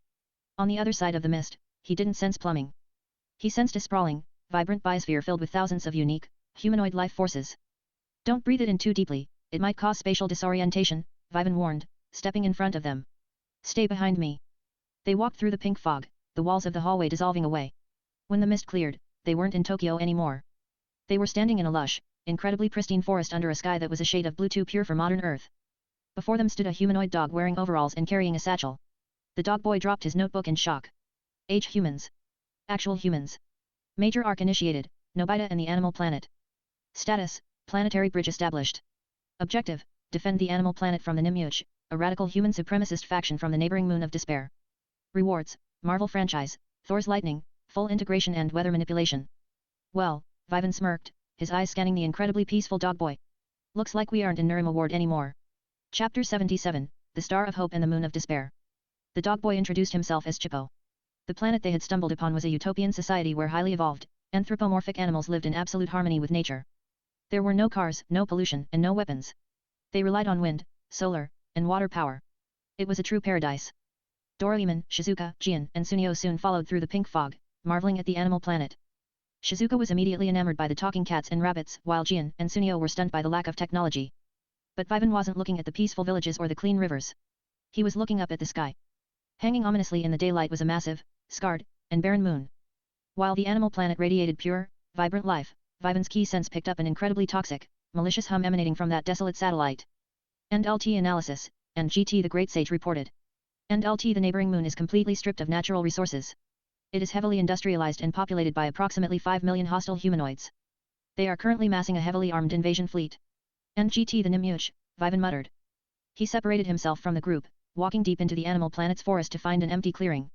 He needed to test his newly acquired power. The system had granted him Thor's lightning, but without Mjolnir, channeling the raw, mythological electricity required intense physical conditioning. Let's see what Asgardian thunder feels like, Vivan said. He closed his eyes, tapping into the DC Atlantean physiology to anchor his body. Then, he reached into his soul, pulling on the Marvel fragment. Crack. A terrifying, deafening thunderclap shattered the silence of the forest. The sky above Vivan instantly darkened. Blue and white lightning violently arched across his knuckles, traveling up his arms. It wasn't the focused, energy beam nature of ki or the elemental conversion of chakra. It was raw, unyielding, chaotic weather. The very atmosphere bowed to his will. Incredible, Vivan whispered, opening his eyes, which were now glowing with crackling white electricity. I am the storm. Chapter 78, The Cockroach Menace. The peace of the Animal Planet was shattered that very night. As the village celebrated the arrival of their Earth friends with a massive feast, a fleet of sleek, heavily armed spacecraft tore through the clouds, descending upon the town square. The ships didn't land, they hovered, dropping thick ropes. Down slid hundreds of soldiers wearing dark, high-tech environmental suits. Their faces were obscured by terrifying, gas mask-like helmets with long antennas, making them look like giant, bipedal cockroaches. The Nimuch. Attention, beasts, the Nimuch commander's voice blared through a megaphone. This planet and all its resources now belong to the Nimuch Empire. Submit to your human masters, or be eradicated. The animal villagers panicked, scattering in all directions. Hey! Gian yelled, grabbing a wooden club. Leave them alone. A Nimuch soldier leveled a heavy laser rifle at Gian. Insolent monkey. Die. The soldier pulled the trigger. A lethal red beam shot toward Gian's chest. Zap. A bolt of blinding white lightning struck the ground directly in front of Gian, intercepting the laser beam and shattering it into harmless sparks. The sheer concussive force of the thunderclap sent the Nimuch soldier flying backward into a wooden stall. The entire square went dead silent. The Nimuch turned their weapons toward the source of the lightning. Vivan walked out from the shadows of the forest, his hands casually in his pockets, but static electricity violently leaping off his shoulders and crackling through the grass beneath his feet. You guys look like cockroaches, Vivan said, his voice carrying the deep, rumbling echo of thunder. And if there's one thing I hate in my house, it's a roach infestation. Who is this brat? The commander snarled. He's human. Why is he defending the beasts? Eradicate him. Chapter 79, The God of Thunder. 50 Nimuch soldiers opened fire simultaneously, blanketing the town square in a lethal crossfire of high-density laser bolts. Vivan! Shizuka screamed, covering her eyes. Vivan didn't even activate his Logia intangibility. He stood perfectly still. NLT executing electromagnetic field generation, and GT the Great Sage announced. Vivan raised his right hand. A massive, dome-shaped magnetic field of pure, crackling blue lightning erupted around him. The laser bolts slammed into the electrical barrier and were instantly grounded, dissolving into nothingness. My turn, Vivan said. He didn't need to punch them. He pointed his index finger at the sky. The clouds above the village instantly darkened into a violent, swirling vortex of black storm clouds.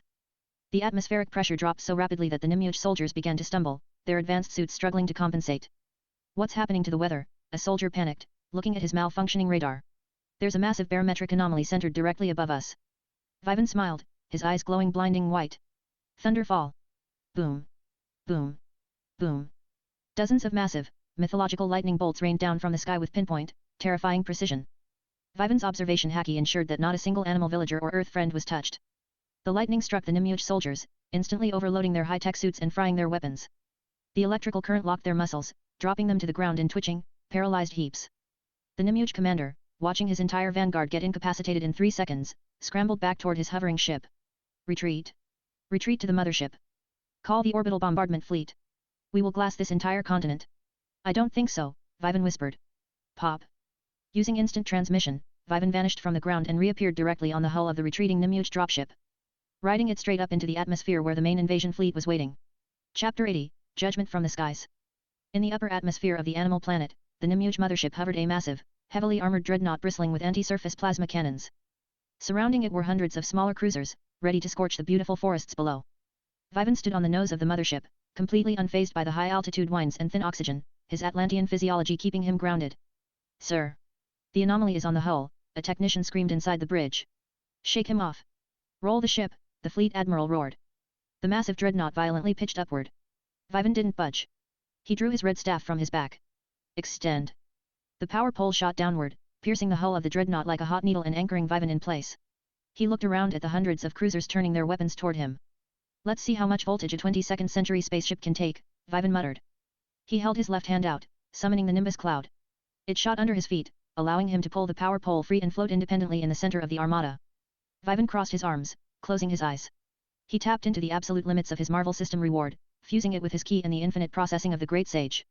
A localized hurricane erupted in the stratosphere. Kirin. Asgardian variant. Vivan threw his arms wide open. The black storm clouds above violently coalesced, forming the massive, terrifying shape of a mythological dragon made entirely of blinding, crackling blue-white electricity. It was miles long, illuminating the entire planet below in a strobe of divine light. The electrical dragon descended with a deafening roar. It didn't just strike the mothership, it swallowed the entire fleet. The sheer, unfathomable voltage chained between the Nimue cruisers, overloading their reactors, frying their shields, and shutting down their life support systems. The ships didn't explode, the lightning perfectly fused their engines into solid blocks of useless slag.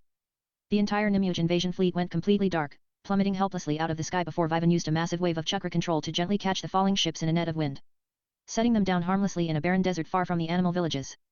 Vivan floated back down to the town square on his Nimbus cloud, the storm clearing instantly to reveal a beautiful, starry night. The animal villagers fell to their knees in absolute awe, worshipping the boy who commanded the sky. A massive blue screen materialized. Major arc complete, Nobita and the animal planet. Evaluation, SSS rank, planetary invasion neutralized, environmental integrity maintained. Rewards distributed, Marvel franchise, Thor's lightning fully mastered, weather manipulation unlocked. New franchise tree expansion, Bleach, deep integration. Current ability unlocked, Bankai fragment, first stage release access. Stepped off the cloud, feeling a terrifying, heavy weight settle into the depths of his Vivan soul. The dark blue katana strapped to his waist hummed violently, vibrating with a pressure so intense it made the air ripple. Bankai. The pinnacle of the Shinigami arts was finally within reach. He looked at Doraemon, Nobita, and the others, who were currently being hugged by hundreds of grateful dogs, cats, and bears. 11 movies down. The power of a god was now casually resting in his fingertips. Chapter 81, The Picture Book Parallax.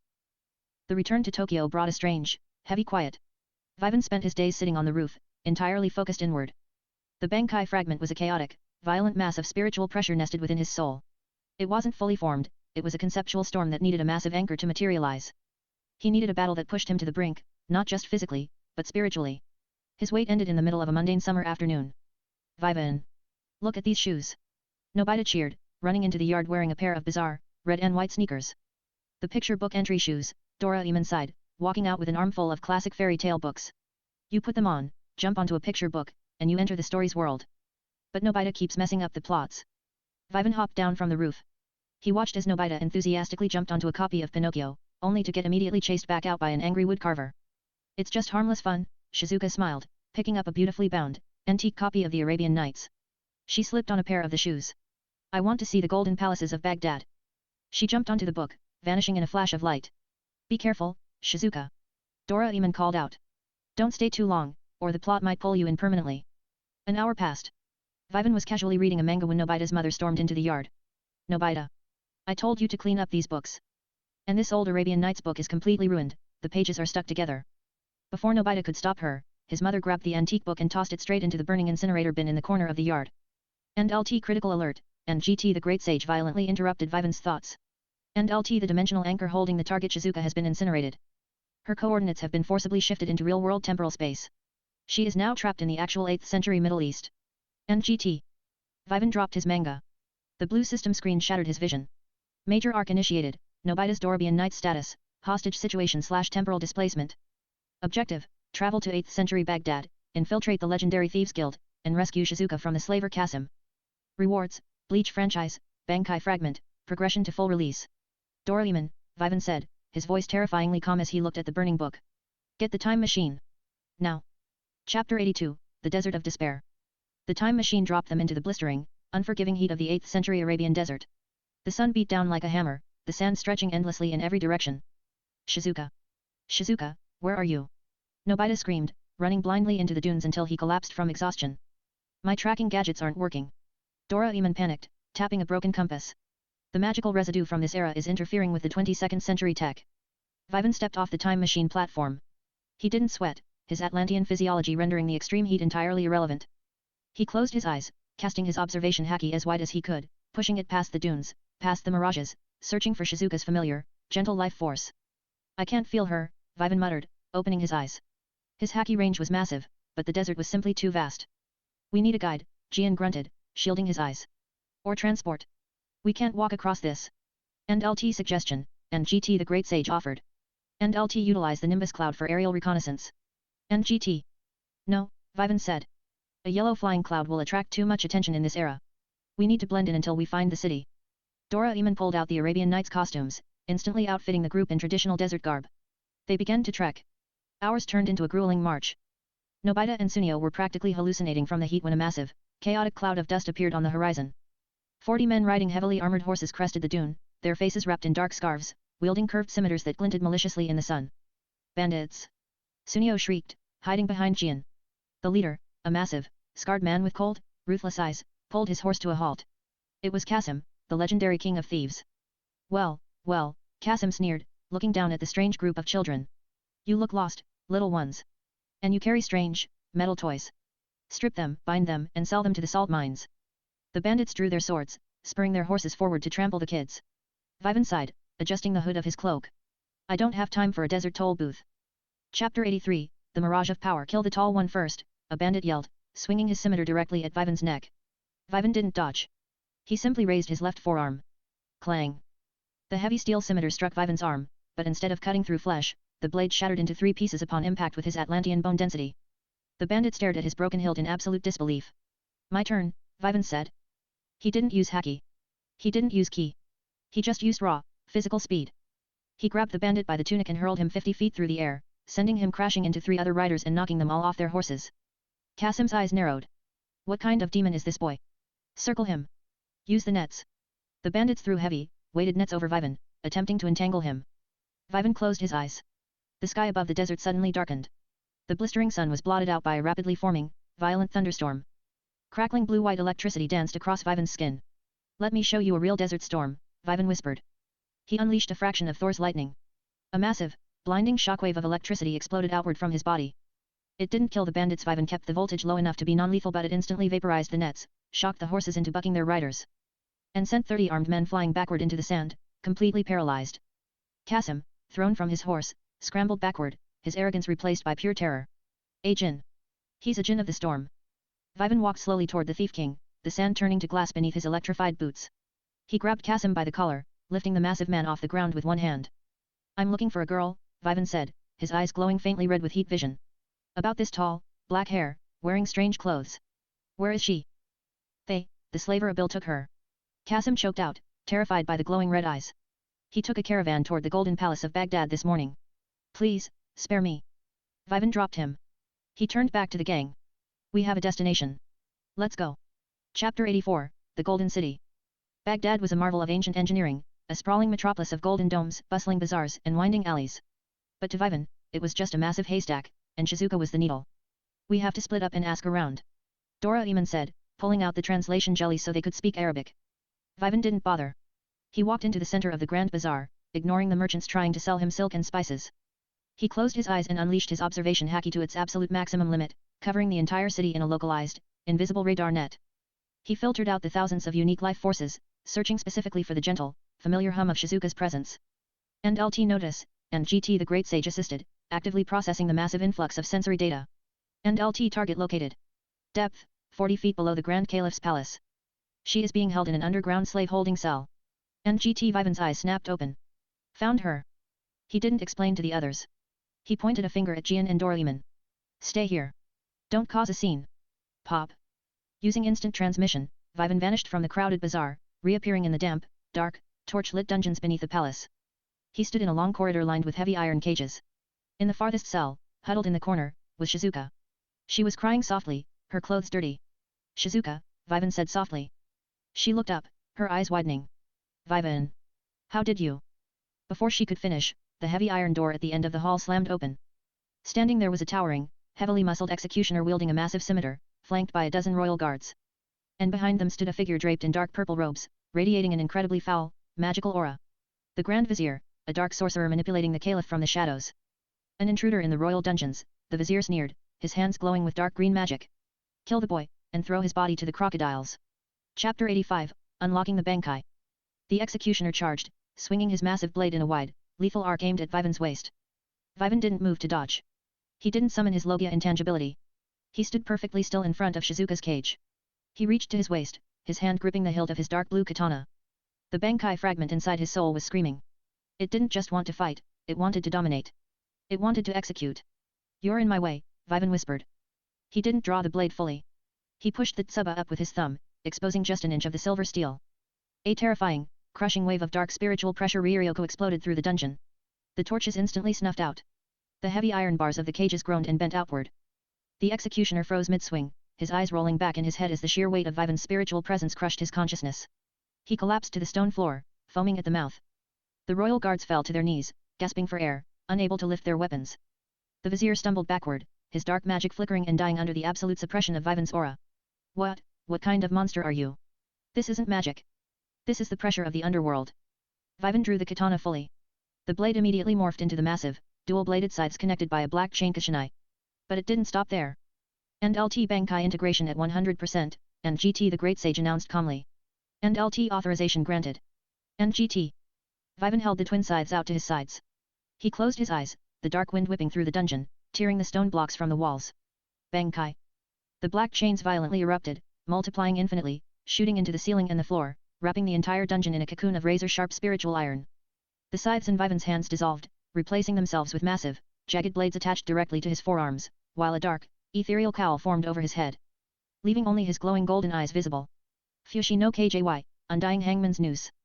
The Bankai of Kashinai didn't just cut, it created a localized arena of absolute, inescapable death, chaining the enemy's soul to the wielder until one of them died. The Vizier screamed as thick, black spiritual chains erupted from the floor, wrapping around his arms and legs, hoisting him into the air like a marionette. You played with dark magic, Vivan's voice echoed from everywhere at once, entirely hollow and terrifying. Now, face the executioner. With a single, effortless thought, Vivan tightened the chains. The Vizier's dark aura was completely crushed, his magical core shattered instantly. Vivan didn't kill him, he just permanently stripped the man of his magic and dropped him, unconscious, to the floor. Vivan released the Bankai. The massive chains dissolved into black mist, and his weapon returned to a simple katana, sheathed quietly at his waist. He reached out, his Atlantean strength easily tearing the iron door off Shizuka's cage. He smiled gently. Let's go home. Major arc complete, no bite as Doraemon Knights. Evaluation, S rank, hostage rescued, timeline secured, dark sorcerer neutralized. Rewards distributed, Bleach franchise, Bankai fully unlocked, Fushi no KJY. New franchise tree expansion, DC Speedster line. Current ability unlocked, Flash Speed Force, level 1. They walked out of the palace into the bright Arabian sun, Vivan. As felt a sudden, hyperkinetic jolt shoot up his spine. The world around him seemed to stutter, slowing down by a fraction of a second. The speed force had ignited in his cells. 12 movies down. He was now an immovable object, an unstoppable force, and the fastest thing alive. Chapter 86, The World Between Ticks of a Clock. The morning after returning from the Arabian desert, Vivan stood in his kitchen holding a glass of water. He was exhausted, but not physically. His body was buzzing with an internal, kinetic hum that made his skin feel like it was vibrating on a microscopic level. Speed force. Vivan purposefully let the glass of water slip from his fingers. As gravity took hold and the glass began its descent toward the tile floor, Vivan tapped into the newly integrated DC reward. He didn't just move fast, he shifted his perception into the speed force. Instantly, the world ground to a dead, absolute halt. The glass hung suspended in midair, a single drop of water hovering perfectly motionless above the rim. Outside the window, a bird was frozen mid-flap. The second hand on the kitchen clock was entirely stationary. Fascinating, Vivan whispered. Even his voice sounded different, carried purely by the localized kinetic energy he was generating. He walked around the kitchen, observing the frozen world. He picked the glass out of the air, took a sip of the water, and placed it gently on the counter. Then, he stepped out of the speed force. The kitchen clock ticked. The bird outside continued its flight. NLT notice, and GT the Great Sage analyzed. NLT host's maximum velocity is currently capped at Mach 50 to prevent atmospheric ignition. However, cognitive processing and localized kinetic manipulation can simulate time stoppage for up to 3 seconds of real-world time. NGT it's a good start, Vivan smiled, grabbing his backpack. He walked down the street to the vacant lot, where Nobita was currently sketching a massive castle in the dirt. I'm going to buy my own cloud. Nobita declared, holding up a piggy bank. Doraemon has a gadget called the cloud solidification gas. We can build a whole kingdom in the sky where nobody can tell us what to do. Major arc initiated, Nobita and the Kingdom of Cloud status, atmospheric ascension. Objective, stop the heavenly beings Noah plan and prevent the global flood of Earth. Rewards, Tensura franchise, auto battle mode, perfect AI combat synchronization. Vivan looked up at the fluffy, white cumulus clouds drifting lazily over Tokyo. A kingdom in the clouds? Sounds like a fun weekend project. Let's build it. Chapter 87, The Noah Plan. Using the cloud solidification gas and a variety of 22nd century construction gadgets, Vivan and the gang spent the next 2 days building a massive, sprawling castle on a solidified cloud. They had tennis courts, a library, and even a go-kart track. But as they expanded their kingdom, they drifted into a massive, hidden atmospheric current. Their cloud bumped into something solid, a colossal, invisible barrier hiding an entire civilization floating above the ozone layer. The heavenly beings. Tall, elegant humans clad in white robes, riding flying mythical beasts, descended upon Nobita's cloud kingdom. They didn't look hostile, but their eyes carried a heavy, sorrowful judgment. Surface dwellers, their leader, a man named Palu Palu, announced as guards surrounded the gang. You have trespassed into the heavenly kingdom. But perhaps it is fate. We want you to witness the end of your world. They were escorted into a massive, high-tech dome. In the center was a holographic projection of Earth. The surface world is dying, Palu Palu explained, his voice laced with grief. Your pollution, your wars, your deforestation. The Earth cannot sustain it anymore. Tomorrow, we will initiate the Noah plan. We have seeded the upper atmosphere with hyper-dense rain clouds.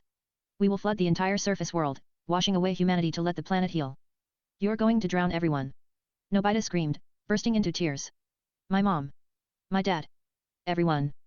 It is the only way, Palu Palu said firmly. The heavenly beings will preserve the animals here, but humanity must be cleansed. No, Vivan said, stepping out of the line of captive children. The heavenly guards immediately crossed their energy spears, aiming at Vivan's chest. Vivan didn't even blink. You think because you live in the sky, you get to play God? You think you get to press the reset button on my planet? It is already in motion, boy, Palu Palu sighed. The flood clouds are locked. You cannot stop the rain. Watch me, Vivan whispered. Chapter 88, Flash Time. Before Palu Palu could order the guards to restrain him, Vivan activated the speed force. The entire grand hall of the heavenly kingdom froze. The guards' spears hung motionless in the air. Palu Palu's sorrowful expression was locked in a static picture. Vivan walked casually past the guards. He stepped out onto the balcony of the heavenly kingdom, looking down at the earth. Below them, a terrifying, massive blanket of black, hyperdense storm clouds was rapidly coalescing, preparing to drop an ocean's worth of water onto the surface. Great Sage, Vivan communicated mentally, operating purely in the microsecond timescale of flash time. If I use Thor's lightning, I can vaporize the clouds. But the resulting thermal expansion will fry the ozone layer. I need a kinetic solution. NLT suggestion, and GT the Sage replied instantly. NLT utilized the speed force to generate a localized, supersonic vacuum vortex. Running in a continuous circular perimeter at Mach 45 will create an updraft strong enough to shred the molecular bonds of the hyperdense clouds. NGT let's go for a run. Vivan stepped off the cloud balcony. As he plummeted toward the black flood clouds, he ignited his speed force aura, wrapping his body in a brilliant, crackling trail of golden yellow lightning. He didn't hit the clouds, he hit the atmospheric layer just beneath them. Using Jeppo, moonwalk, combined with the speed force, he began to run horizontally across the empty sky. To the frozen world, he was completely invisible. But the kinetic energy he was generating was catastrophic. Vivan ran in a massive, 100-mile-wide circle directly beneath the heavenly being's flood clouds. He pushed his body to Mach 40, then Mach 45, then Mach 50. A gargantuan, invisible tornado of pure kinetic wind formed in his wake. The updraft violently slammed into the black clouds, shredding them apart like wet tissue paper. The hyperdense water vapor was scattered into harmless, microscopic mist, entirely neutralizing the flood before a single drop of rain could fall. Vivan completed his 10,000th lap in under 2 real-world seconds. He launched himself back up to the Heavenly Kingdom's balcony and casually leaned against the railing just as he released his hold on time. Whoosh! The world snapped back into motion. Palu Palu blinked, pointing at where Vivan had been standing just a microsecond ago. Where did he? I'm out here, Vivan called from the balcony. And your Noah plan just got cancelled. Palu Palu and the guards rushed to the balcony, staring down in absolute shock. The massive, continent-spanning black storm clouds were completely gone, replaced by a beautiful, clear blue sky over Tokyo. Impossible. Palu Palu gasped, falling to his knees. The atmospheric density, it was shredded. How? Because humanity isn't finished yet, Vivan said, his eyes glowing with a faint, residual golden lightning. We're messy, and we make mistakes, but you don't get to wipe us out. If you really want to save the Earth, come down and help us clean it up. Don't just run away to the clouds. The heavenly beings, witnessing the sheer, godlike power that had just unmade their ultimate weapon, bowed their heads in silent, awestruck agreement. Major arc complete, Nobita and the Kingdom of Clouds evaluation, SSS rank, global flood prevented, heavenly beings pacified. Rewards distributed. Tensura franchise, auto battle mode unlocked, Great Sage can now take absolute physical control of the host's body for mathematically flawless combat execution. New franchise tree expansion, One Piece, Haki advancement. Current ability unlocked, Armament Haki, Ryuo/internal destruction level. Vivan walked back inside to untie Nobita and the others, he felt his physical muscles as twitch. The auto battle mode was a terrifying concept, surrendering his body to a hyper-intelligent AI. He hoped he wouldn't need to use it anytime soon, but the universe rarely cared about his hopes. Chapter 89, The Burikan Hotel. Winter arrived, bringing a bitter chill to Tokyo. Nobita was lounging under the Kotetsuya heater when his father walked in, carrying a strange, heavy metal suitcase he claimed to have found on the street. I don't know who sent it, but it says we want a free stay at the Burikan Hotel. Nobita's dad beamed. Nobita, always eager for a vacation, popped the suitcase open. It wasn't full of clothes, it was a dimensional gateway that sucked Nobita and Doraemon straight inside. By the time Vivan, Shizuka, Gian, and Sunio arrived at the Nobi household, the suitcase was lying open on the floor. They went through here, Vivan said, his observation haki tracing the residual spatial energy. And they're in trouble. Major arc initiated, Nobita and the Tin Labyrinth. Status, Extrasolar Rescue Mission. Objective, rescue Doraemon from Emperor Napoho, navigate the Tin Labyrinth, and free the human citizens of planet Chamoka from their robotic overlords. Rewards, One Piece franchise, Zoro's Three-Sword Style, Santorio Mastery. They leaped into the suitcase, dropping out onto a beautiful, tropical island resort made entirely of polished tin and steel. It was planet Chamoka. But the resort was a ghost town, save for an army of hostile, blocky tin robots. Doraemon. Where are you? Nobita was running frantically through the tin trees, crying. Nobita. Vivan caught him by the shoulder. Where is he? The robots took him. Nobita sobbed. They said he was an inferior machine. They took him to the capital city to be tortured. Vivan's eyes turned instantly cold. Doraemon wasn't just a robot, he was family. Where is the capital? Vivan asked. Through there, Nobita pointed to a towering, impossibly complex maze of shifting steel walls that stretched for miles. The Tin Labyrinth. It's heavily guarded. Vivan looked at the massive steel maze. His great sage instantly began mapping the acoustic echoes and thermal signatures, solving the infinite labyrinth in a fraction of a second. But more importantly, the sage detected 50,000 heavily armed tin soldiers marching through the maze, aiming to intercept them. Gian, Sunio, protect Shizuka and Nobita, Vivan commanded, stepping toward the entrance of the labyrinth. Vivan, there's a whole army in there. Gian warned, gripping a metal pipe. You can't fight them all at once. I don't have to, Vivan said, his voice entirely devoid of emotion. He let his arms drop to his sides, relaxing every muscle in his body. He closed his eyes. Great Sage, Vivan whispered. Activate auto battle mode. Eradicate all hostile targets. Chapter 90, The Flawless Algorithm. NLT acknowledged. NGT The mechanical voice of the Great Sage echoed not just in Vivan's mind, but faintly in the air around him. NLT auto battle mode engaged. Assuming direct motor control. Safety limiters disengaged. NGT. When Vivan opened his eyes, the irises were completely blank, glowing with a cold, pale blue light. His posture shifted, becoming perfectly aligned, mathematically flawless. There was no wasted movement, no breathing, no hesitation. He was no longer a human fighting a war, he was a machine executing a deletion protocol. Vivan walked into the labyrinth. At the first intersection, 50 tin robots armed with laser rifles opened fire. The great sage didn't use Logia intangibility or speed force. It simply calculated the exact trajectories of the 50 laser bolts based on the barrel angles. Vivan's body tilted 2 degrees to the left, ducked exactly 3 inches, and stepped forward. The lasers missed him by literal millimeters. In the same fluid motion, Vivan's right hand extended, coated in a deep, invisible armor of his newly unlocked Ryuo, internal destruction haki. He didn't punch the robots. He simply tapped the chest plate of the lead robot as he walked past. The Ryuo bypassed the tin armor entirely, detonating the robot's internal core. The chain reaction of the shockwave perfectly calculated by the great sage caused all 50 robots to explode simultaneously behind him. Vivan didn't even look back. He moved through the maze at a terrifying, steady walking pace. Thousands of robots descended upon him. Heavy mechanized tanks, flying drones, and elite tin knights wielding plasma swords. Vivan's body moved like water flowing through rocks. He sidestepped a plasma sword, tapped a knight's helmet to short-circuit its brain, caught a tank shell out of the air, and casually tossed it back down the barrel of the tank it came from. All in the span of a single second. It was a massacre of mathematical precision. By the time Nobita and the gang carefully walked through the maze behind him, they found nothing but miles and miles of neatly stacked, completely dismantled scrap metal. Vivan reached the center of the labyrinth, arriving at the massive steel doors of the Emperor's palace. Standing in front of the doors was Emperor Napoho's royal guard, a towering, 50-foot mechanical behemoth made of indestructible dark alloy. Intruder. You shall not pass, the behemoth droned. Vivan's blank, blue eyes stared up at the machine. And LT target analyzed, and GT Vivan's voice spoke, but it was the great sage talking through his vocal cords. And LT structural integrity high. Initiating high-yield kinetic elimination. And GT. Vivan's hands came together at his hip. The Kamehameha that formed wasn't blue, it was a terrifying, dense, and perfectly contained sphere of white energy, optimized by the AI to produce zero recoil and maximum penetration. Fire. A beam the width of a pencil shot from Vivan's hands, piercing the absolute center of the behemoth's dark alloy chest. The machine froze, its massive red eyes flickering, before it quietly collapsed into a pile of useless metal, perfectly deactivated. Vivan pushed the palace doors open, stepping into the throne room where Emperor Napoho was cowering on his throne, holding a battered, bruised Doraemon by his collar. And LT threat neutralized. Returning motor control to host. And GT. Vivan blinked, the blue light fading from his eyes as his human consciousness flooded back in. He looked down at his hands, a shiver running down his spine at how effortlessly he had just dismantled an army. Then, he looked up at the Emperor holding Doraemon. You've got 3 seconds to let the cat go, Vivan growled, his hand resting on the hilt of his katana, before I show you what I do when I'm actually trying. Chapter 91, The Fall of the Tin Emperor. Emperor Napoho, a bloated, robotic tyrant whose body was entirely composed of heavily armored tin, trembled on his throne. His mechanical eyes darted between the deactivated remains of his invincible royal guard and the 11-year-old boy staring him down. I am the Emperor of Chamoka. Napoho shrieked, lifting Doraemon by the collar of his 40 pocket.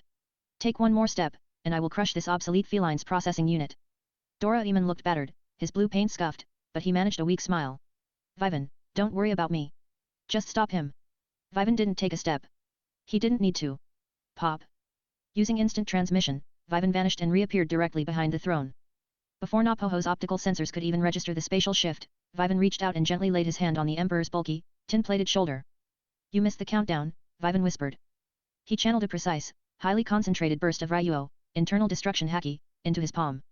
The invisible armor flowed seamlessly through Napoho's indestructible outer tin casing, bypassing the physical defense entirely. The haki struck the Emperor's internal CPU directly. With a pathetic zap, Napoho's eyes flickered out. His mechanical grip on Doraemon loosened, and the massive tyrant slumped forward, completely and permanently deactivated without a single scratch on his armor. Vivan caught Doraemon before he hit the floor, gently setting him down. You okay, old man? I've had better days, Doraemon chuckled, wiping oil from his whiskers. But thanks. Again. Outside the palace, the human citizens of Kamika who had grown so reliant on robots they had lost the ability to even walk cheered as the central control signal of the Tin Army went dead. They crawled out of their automated pods, vowing to rebuild their world with their own 2 hands and legs. As Vivan and the gang stepped back through the dimensional suitcase, arriving safely in Nobita's living room, the system flared with a triumphant blue light. Major arc complete, Nobita and the Tin Labyrinth evaluation, S-rank, robotic dictatorship overthrown, hostage secured. Rewards distributed. One Piece franchise, Zoro's 3-sword style, Santorio mastery unlocked. New franchise tree expansion, Dragon Ball, divine integration. Current ability unlocked, God Key Sense, fragment. Felt a sudden, explosive surge of muscle memory flood his Vivan arms and jaw. The absolute, unyielding dedication of Roronoa Zoro was now permanently etched into his brain. He knew exactly how to grip 3 blades, how to balance the weight of steel in his teeth, and how to project a demonic aura. I only have Kashinai right now, Vivan thought, walking out of Nobita's house. I need 2 more swords to make use of this. But the system wasn't done. Deep within his chest, beneath the roaring fire of his normal ki and the quiet pool of his chakra, a single, Tiny spark of energy ignited. It was warm, perfectly still, and completely undetectable by normal senses. The seed of God Ki had been planted. Chapter 92, The Dream Cassette. The transition into winter brought early sunsets and long, boring evenings. Nobita, entirely fed up with his lack of real-world skills, decided he wanted to be a hero without doing any actual work. Doraemon. I want to be a legendary swordsman. Give me a gadget so I can be cool. Nobita begged, clinging to the robotic cat's legs. Doraemon sighed, reaching into his pocket. He pulled out a futuristic, metallic headset attached to a cassette player. This is the Dream Cassette Player. You put in a dream cartridge, wear the antenna, and you can experience a fully lucid, interactive dream where you are the main character. Nobita immediately snatched the device and slammed in a cassette titled The Three Visionary Swordsmen. He put on the headset, curled up in his futon, and was instantly asleep, a goofy smile spreading across his face. Vivan was sitting by the window, reading a book. He glanced at the machine. NLT alert. NGT the Great Sage spoke abruptly. NLT anomalous spiritual frequency detected within the dream cassette's neural link. The localized dreamscape is being invaded by an external, parasitic entity. The entity is attempting to merge the dream dimension with physical reality. NGT Vivan closed his book. Let me guess. If Nobita dies in this dream, his consciousness is trapped forever. NLT affirmative. The entity identified as Demon Lord Odrome is rewriting the cassette's narrative. NGT. Major arc initiated, Nobita's Three Visionary Swordsman status, neural link hijack. Objective, enter the dream world of Yumiro, defeat Demon Lord Odrome, and sever the dimensional bleed before reality is overridden. Rewards, Dragon Ball franchise, God Ki Sense, full integration. Vivan walked over to the machine. He didn't have an extra headset, but he didn't need one. He placed his hand directly onto the main console of the dream cassette player. Great Sage, Vivan commanded. Digitize my consciousness and physically insert my spiritual body into the cassette's mainframe. Let's go slay a dragon. Chapter 93, The Kingdom of Yumiro. Vivan materialized in a sprawling, medieval fantasy forest. The sky was painted in hyper-vibrant, surreal colors, a hallmark of a dream world. He looked down at himself. He was no longer wearing his modern Tokyo clothes, the dream had outfitted him in a rugged, dark green swordsman's cloak with a red sash around his waist. At his left hip rested his Zanpakuto, Kashinai, currently in its sealed katana form. One sword, Vivan muttered. NLT host is currently in a lucid dreamscape, and GT the Great Sage reminded him. NLT the physical laws here are governed by willpower and imagination. You may manifest conceptual weaponry using your Ryoryoku, spiritual power. NGT. Vivan smirked. He closed his eyes and channeled his spiritual energy, forcing the dream world to yield to his imagination. He reached to his right hip and pulled. From the empty air, a katana with a pure white hilt and a circular guard materialized, a perfect replica of Wado Ikemonji. He reached to his back and pulled again, manifesting a blade with a reddish-black hilt and a cross-guard Sandai Kaititsu. He slid both newly forged dream blades into his sash alongside his real soul sword. Perfect. A loud scream echoed through the trees. Vivan immediately used Shunpo, flash step, blurring through the forest until he reached a clearing. Nobita, wearing shining silver armor, and Shizuka, dressed as an elven princess, were backed against a cliff. Surrounding them were dozens of grotesque, towering clay demons wielding jagged rusted axes. Leading them was one of Odrome's generals, a massive humanoid bear wearing iron spikes. The Silver Knight's legend ends here, the bear general roared. Lord Odrome commands your death. Doraemon. Help. Nobita cried, fumbling with a heavy, completely useless prop sword. I think Doraemon's asleep in the real world, Vivan said casually, stepping out from the tree line. The clay demons turned, snarling at the new arrival. Another human, the bear general scoffed. Tear him apart. Vivan didn't flinch. He drew the white-hilted sword with his right hand, the red-hilted sword with his left. Then, in a move that made Nobita's jaw drop to the grass, Vivan drew his dark blue Zanpakuto and placed the hilt firmly between his teeth. W. Vivan. Nobita shrieked. Why is there a sword in your mouth? You're going to cut your tongue. Vivan couldn't speak clearly with the blade in his mouth, but a dark, terrifying, demonic aura erupted from his body. It was a combination of Conqueror's haki and the sheer bloodlust of the Santoryu style. The air around him distorted, creating the terrifying illusion of a nine-sword wielding Ashura behind him. Santoryu. Vivan thought, dropping into a low, aggressive stance. Chapter 94, 3000 Worlds. The clay demons charged en masse, their heavy axes raised to crush Vivan. Vivan pushed off the ground with explosive force. He didn't use Sage Mode or Speed Force. He simply relied on the pure, devastating martial arts technique the system had gifted him. He spun forward like a violent, bladed tornado. Tatsumaki. Dragon Twister. The sheer kinetic force of his three blades slicing through the air generated a massive, localized hurricane of wind and spiritual pressure. The clay demons were caught in the vortex, lifted off the ground, and instantly shredded into thousands of pieces of harmless dirt. The twister continued upward, completely clearing the forest canopy and blowing away the dream clouds above. Nobita and Shizuka stared in absolute, stunned silence. Vivan landed smoothly, the three blades glinting in the surreal sunlight. He took out an army with one move. Shizuka gasped. The bear general, terrified but enraged, charged Vivan. Die, swordsman! The general brought a massive iron mace down toward Vivan's head. Vivan didn't retreat. He crossed his two hand-held swords in front of him and shifted the blade in his mouth to match the angle. He channeled his armament haki, Ryuo, into the three blades, turning the steel pitch black. Vivan dashed forward, completely bypassing the mace. Anajiri. Demon Slash. Vivan reappeared 10 feet behind the general, slowly sheathing the white and red swords, then taking the blue katana from his mouth. For a full second, nothing happened. Then, the bear general's massive iron mace shattered into dust. A moment later, 3 massive, clean cuts opened across the general's chest. He let out a final, agonizing groan before bursting into a cloud of black dream smoke. Whoa! Nobita whispered, his eyes sparkling. Vivan, you're the coolest knight ever. I'm a pirate, actually, Vivan smirked, wiping a speck of dirt from his cloak. Come on. The great sage is tracking the source of this nightmare. Audrome's castle is this way. Chapter 95, Shattering the Nightmare. They reached the edge of the dream continent, arriving at a massive, floating fortress of dark crystal and jagged obsidian. This was the seat of Demon Lord Audrome, the parasitic entity attempting to fuse this nightmare with Tokyo. As they crossed the crystal bridge, the sky turned blood red. A colossal, demonic figure materialized in the air above the castle.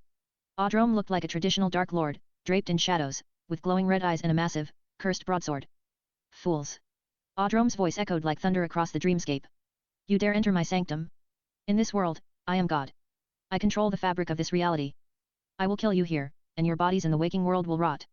The bridge beneath Vivan's feet began to turn into quicksand. The gravity in the area inverted, trying to pull Nobita and Shizuka up into the endless red sky. He's warping the dream's rules. Nobita screamed, clinging to a crystal spire. A god of a dream is just a hallucination, Vivan said. He didn't draw his 3 swords this time. He didn't need a sword technique to break a fragile illusion. Vivan closed his eyes, ignoring the shifting gravity and the terrifying monsters Audrome was conjuring from the shadows. He reached deep into his chest, past the raging fire of his ki, past the spiritual Ryoryoku, and found the tiny, perfectly still spark the system had planted. God Ki. Vivan tapped into the spark. Instantly, the violent, chaotic aura around Vivan vanished. His conqueror's haki receded. His spiritual pressure disappeared. To Audrome's magical senses, it felt like Vivan had ceased to exist. But the physical reality of the dream world reacted violently. The red sky began to crack like a fragile pane of glass. The floating castle shuddered. Vivan opened his eyes. They weren't glowing, but they carried a heavy, terrifying weight of absolute divinity. What is this pressure? Audrome panicked, his reality warping magic completely failing. You have no mana. You have no aura. You're right. I'm just waking up, Vivan said softly. He raised his right hand and snapped his fingers. He channeled a microscopic pulse of God Ki into the snap. The resulting shockwave didn't just hit Audrome, it hit the foundational coating of the dream cassette's dimension. The absolute purity of the divine energy instantly shattered the demonic corruption. Audrome screamed as his massive, shadowy form dissolved into white light, utterly purified and erased from existence. The floating castle crumbled into harmless glowing dust, and the blood-red sky shattered, revealing a pure, gentle starry night. Major arc complete, Nobita's 3 visionary swordsmen. Evaluation, SSS rank, demonic parasite eradicated, dreamscape stabilized. Rewards distributed. Dragon Ball franchise, God Ki sense fully integrated. Host can now perceive and utilize divine energy, completely masking their presence from mortal senses. New franchise tree expansion, Marvel, symbiote integration. Current ability unlocked, anti-venom symbiote, dormant state. Dream faded to white. Vivan opened his eyes in the real world, his hand still resting on the dream cassette player in Nobita's room. Nobita was snoring loudly in his futon, safe and sound. Vivan pulled his hand back, staring at his palm. He could feel it. The entire universe had suddenly shifted. He could sense the faint, divine signatures of the heavenly beings in the clouds, and the ancient, slumbering powers deep beneath the earth. He had transcended mortal sensing. But as he marveled at the God Ki, his great sage chimed with a curious alert. And LT notice. A biological anomaly has been integrated into host's bloodstream. The anti-venom symbiote is currently in a dormant state, awaiting a host-level threat to activate. NGT. Vivan sighed, looking out the window at the quiet Tokyo night.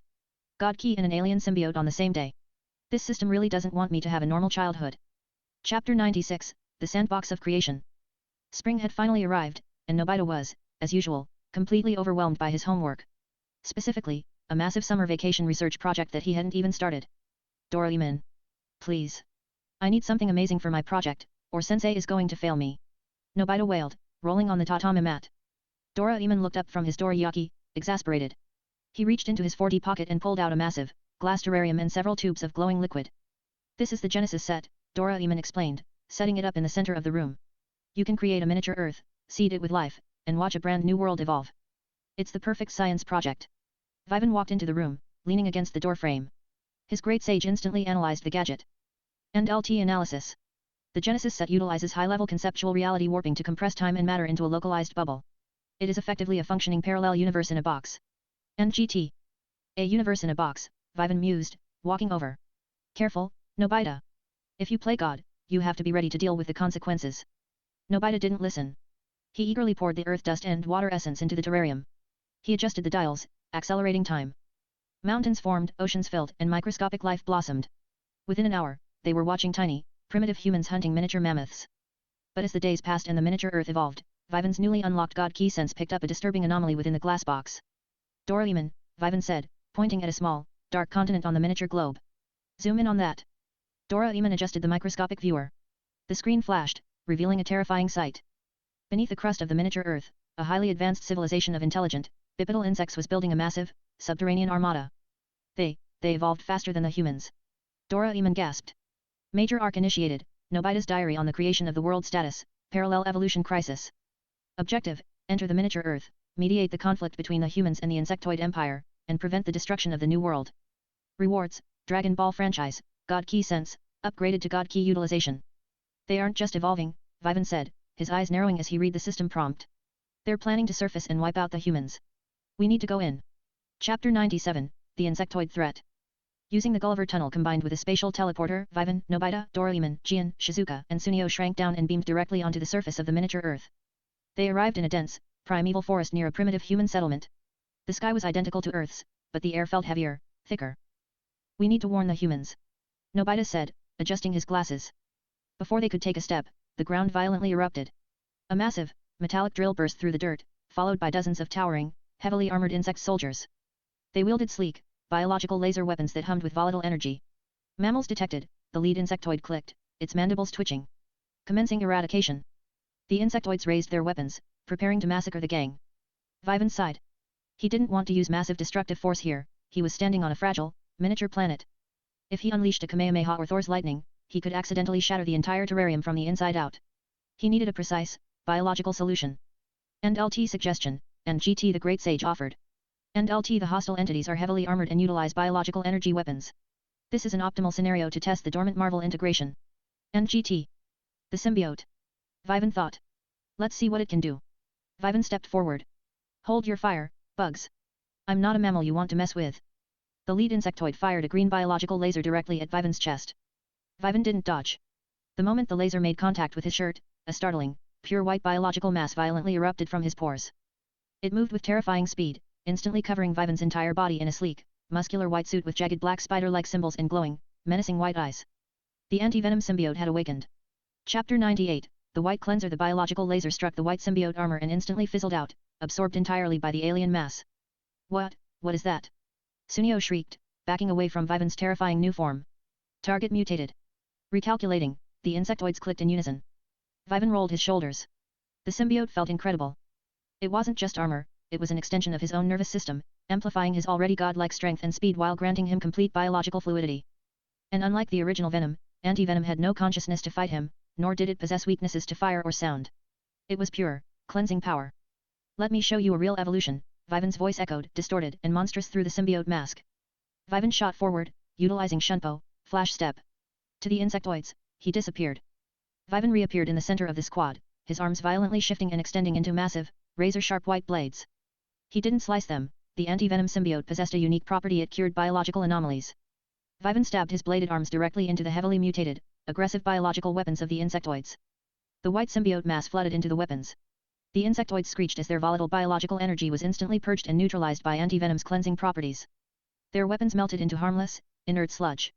Stripped of their firepower, the insectoids panicked. Vivan retracted his blades, shifting his hands back to normal. He reached out and grabbed the massive, armored commander by the throat, lifting the towering insect effortlessly into the air. Tell your emperor that the surface world is under new management, Vivan growled, his white eyes narrowing. If you try to invade, I'll come down to your hive and cleanse the entire colony. Vivan threw the commander into the dirt. The terrified insectoids scrambled back into their drill ship and retreated underground.